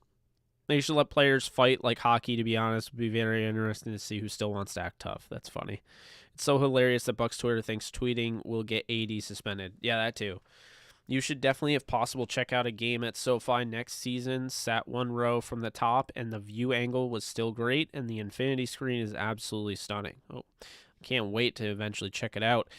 Did you hear about OBJ being tested for PED after the game? Like, come on, Goodell, really? Oh, that's stupid. I didn't hear about that. Nick Scott hit on AJ Green was beastly. Hope he continues to play at the level next week. Yeah, absolutely. He played his best game. And, to be honest with you, Nick Scott played a really good game against the Seahawks, too, last year in the playoffs. So I guess he just thrives in the playoffs. Will the Bucs dink and dunk on the Rams defense? Yeah, I mean, Brady did it last week against the Eagles. I think the Rams defense is better, and I definitely think he's going to dink and dunk. Bruce Arians did the Michael Jordan head slap. Jose, that makes sense, has made gesture after the play like he was shooting something into his arm. I understand he was saying he has ice in his veins. Play consistency, we got this. I like the idea that the Rams are not scared playing Tom Brady. I like that too. Yeah. That is,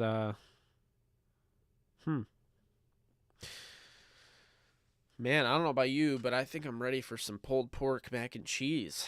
I'm hungry. I don't think I didn't eat dinner. Went to the office, got my equipment, came back here after a while, and, then I did this for 3 hours now. Wow, this is a longer stream than I thought. Wow. Had some good content in it, though. The life content, the dropping of the t-shirt design, the rant about how teams suck and the Rams have been able to do what they do because teams suck.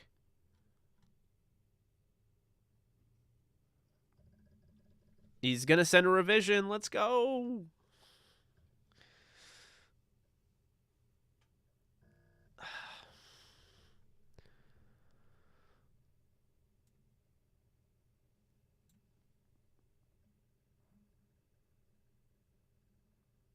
Okay, Bosa and Warner looking good. Yeah, I figured that they would play even if they had to put like a wrap on, whatever it is, but I appreciate that, RV Hopper. Hey, you guys have been awesome. I have a little bit of a sore back. I need to get a better chair, to be honest with you.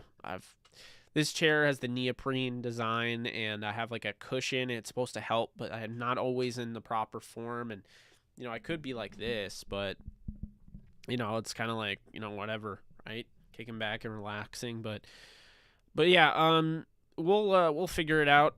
We'll get this thing going. Thank you guys so much. This channel will go back to the 24/7 stream before we do the breakdown. Probably do a breakdown of the Rams and Bucs game. I want to say around like 4. So 4 to 5 maybe. Got a podcast that we're recording at 6. I'm going on a show at 7. And that's my night. I mean, maybe I'll go live for another Q&A later on, but just a lot going on, obviously. So look for it at 4. I don't know what it's listed at now, but you will see the 24/7 JE live going on, and basically all that is it's reruns of previous episodes and videos. Because I had one goal in mind when I really got into streaming back on Facebook, and I had not started YouTube. I always wanted to have my own like TV show, my own TV channel. So I like the idea of being able to constantly over and over and over again loop them. And so, as long as I put in the title, and I'm not trying to be clickbaity or anything, if I put in the title that, hey, this is a replay, it's JE 24/7, then one, the loop works, because then people can, watch stuff that they missed. They can watch it together, because now all of a sudden it's a watch party, because now you can make comments and I can interact with you guys. And what I found is I can take donations too. I had people donate as well. That was freaking awesome. I was writing articles and I'm, also messaging people back, and then I see donations come up and I'm like, oh, dude, that's sick. Matthew Plowden and, oh my God, who else donated? I feel so bad right now. I can't remember.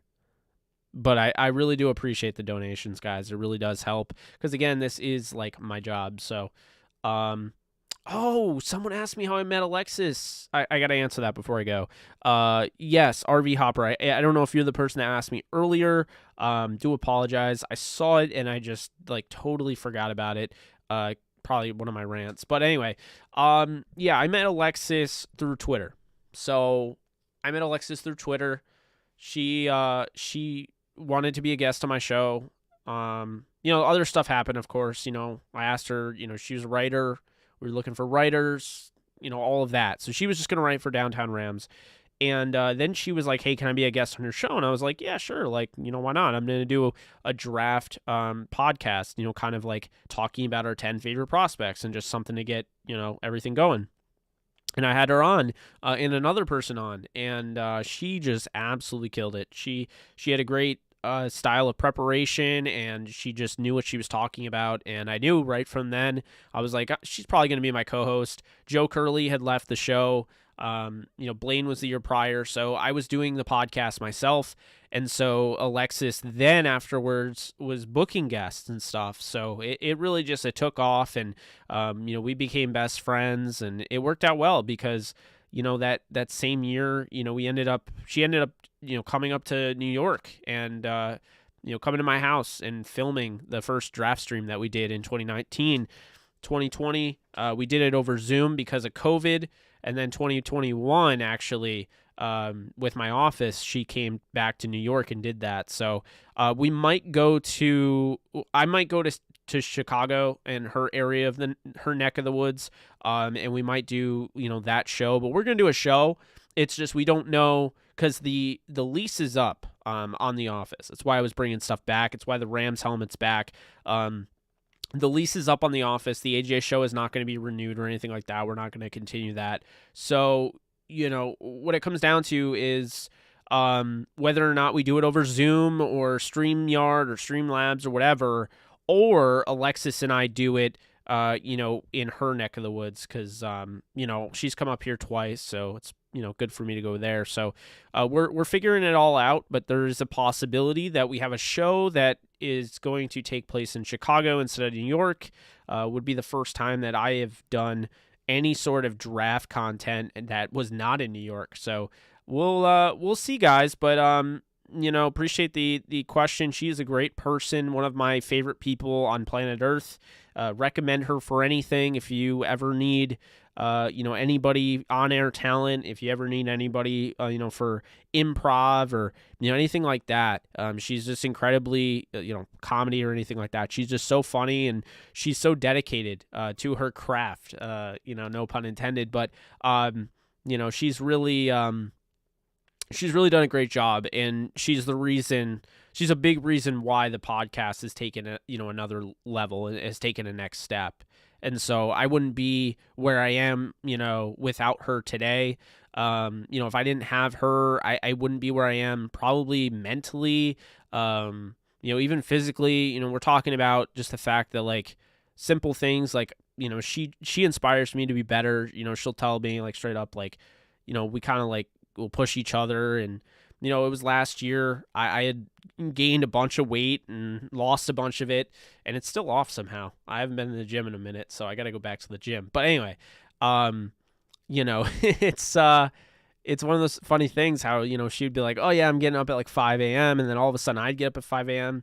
You want to surround yourself around people that, they put you into position to have good habits instead of bad habits. So, that's what I would say about that. But she's great. If you don't follow her on Twitter. If you don't listen to the podcast, she is my co-host, so definitely listen to the podcast. But a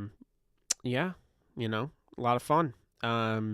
Lucky to have her as a friend, and it's been a lot of fun. We even took a vacation to LA. Went and saw the Rams and Saints in 2019. We went to the Rams-Giants game. I've had a lot of good times, and I've only known her since the beginning of 2019, after the Rams lost the Super Bowl, like right after. So just always felt really good about her, had a really good feeling, and it's really turned out well. So yeah, iron sharpens iron. You're absolutely right, Nolan. Absolutely right. You guys can always check out the podcast now. They're on the channel. In the tab, there's a playlist, Downtown Rams Podcast. You can check them all out there. All Downtown Rams podcasts they're instantly uploaded to YouTube, so you can check that out.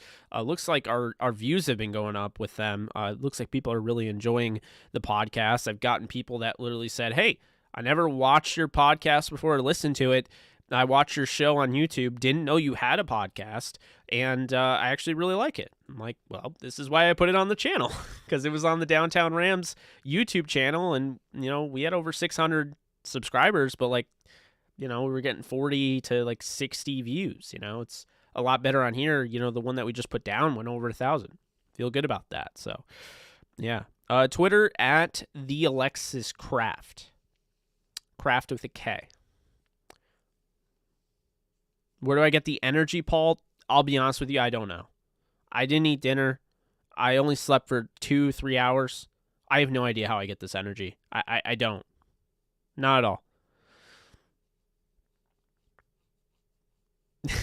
William, that's actually pretty awesome. I appreciate that. And I know what you mean. I didn't really think of this as soothing, but it's funny. She has her own channel, by the way. You can go and subscribe to her channel. She'll be adding some videos onto that. Really trying to push her to get into YouTube. That way, when you guys don't have me live, you might be able to interact with Alexis live. And I'm sure some of you would really like to do that because I get it all the time. Hey, where's Alexis? So there you guys know. I'm pushing for it. Ernest Daniels the fourth. Dang, I didn't get any of my question answered. Oh, I'm sorry. Before I leave, let me see. Where is your question? Or if you could comment it again, that would be great because I can't find it. It's not really me. It's honestly like I'm looking through and like YouTube keeps refreshing it, and I keep losing not just my place, but like the questions go way up and I can't even go back to them. So, oh, EJ. Oh, hey, what's up? Yeah, what's your question before I head on out of here?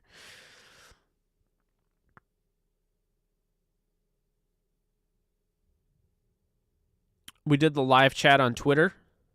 Live chat on Twitter. Oh, Spaces. Oh yeah. Yeah, we'll do that at some point. I like Spaces, but I have one issue with Spaces because if I put all that emphasis on Spaces, I feel like it doesn't reach anywhere near as many people as it would reach if I just did that in front of a camera and put it on YouTube. That's my only issue. Is that when I'm about to do something like that and I'm about to make content like that, I'm like, that would do so much better on YouTube and more people would find it, So, is Cam Akers a top 5 back? EJ, I would say, when Cam Akers is fully healthy like he is right now, I do think he is a top 5 running back. I mean, right now, when you look at the running backs, you're looking at Jonathan Taylor, you're looking at Derrick Henry, you're looking at Cam Akers, Joe Mixon. I mean, Saquon with his injuries, we'll see if he gets back to that level. Christian McCaffrey's always hurt. Dalvin Cook. There is an argument to be made that Cam Akers is a top 5 back, How do you find old videos of Alexis and I? If anyone wants to see, actually, perfect that you would bring that up. Alexis just did a video. She just cut up a video here. Let me just, 1 second.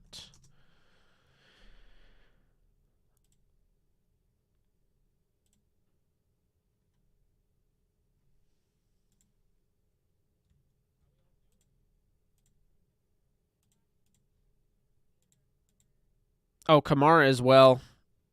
Yeah, you can't forget about Kamara.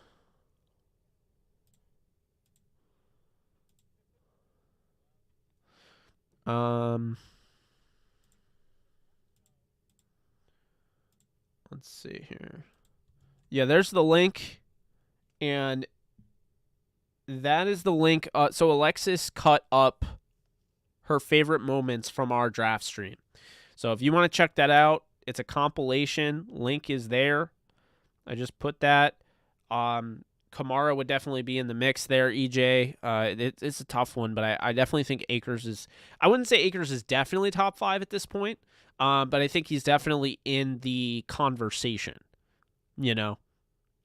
So, I mean, that's how I would explain that.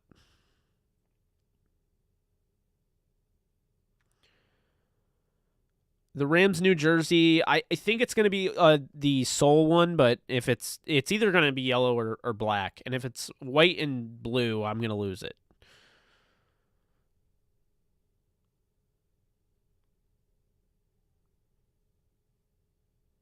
Oh, yeah, he does. Yeah. Yeah, Pollard's better than Zeke. Zeke just gets more carries. Zeke is an incredible pass protector. Like, he's so good. So, I mean, I got to give him that credit, but, Absolutely, RV Hopper. All right, guys. Well, I think that's going to do it because I haven't eaten dinner, and I was going to go, and oh my God, it's almost 2 a.m. I was going to go and make myself some pulled pork mac and cheese. So, I'm going to go and do that. But I will see you guys tomorrow for our Rams and Bucks. I think at 4 p.m. Eastern time. I think that's what we'll do. Rams-Bucs breakdown, preview, and prediction, which I think everybody knows. I have 31-20 Rams winning. But I'm going to do a preview show. We'll get into that. And then I'm recording a podcast with Alexis, also previewing it from, just having our perspective. And then at 7, I'm going on another show, Nuts and Bolts podcast, talking about the NFL playoffs in general. And then there's so many appearances, man. So many appearances, but really do appreciate you guys supporting the channel. Cannot wait to put food in my mouth because I'm so hungry, but I appreciate you guys again supporting me, supporting the channel, and the JE Live 24/7 stream will commence shortly. So if you do see that, just know that I am not live. That is basically the equivalent of watching reruns of Friends on TV, except it's not anywhere near as good as Friends. But you get my point. So thank you guys so much. You guys take care, and I will see you guys soon. And good night to everybody. And if you're on the East Coast, get to bed because I should be doing that, and I know I'm not going to. So go Rams. Good night. Love y'all. Be good people. Bye-bye.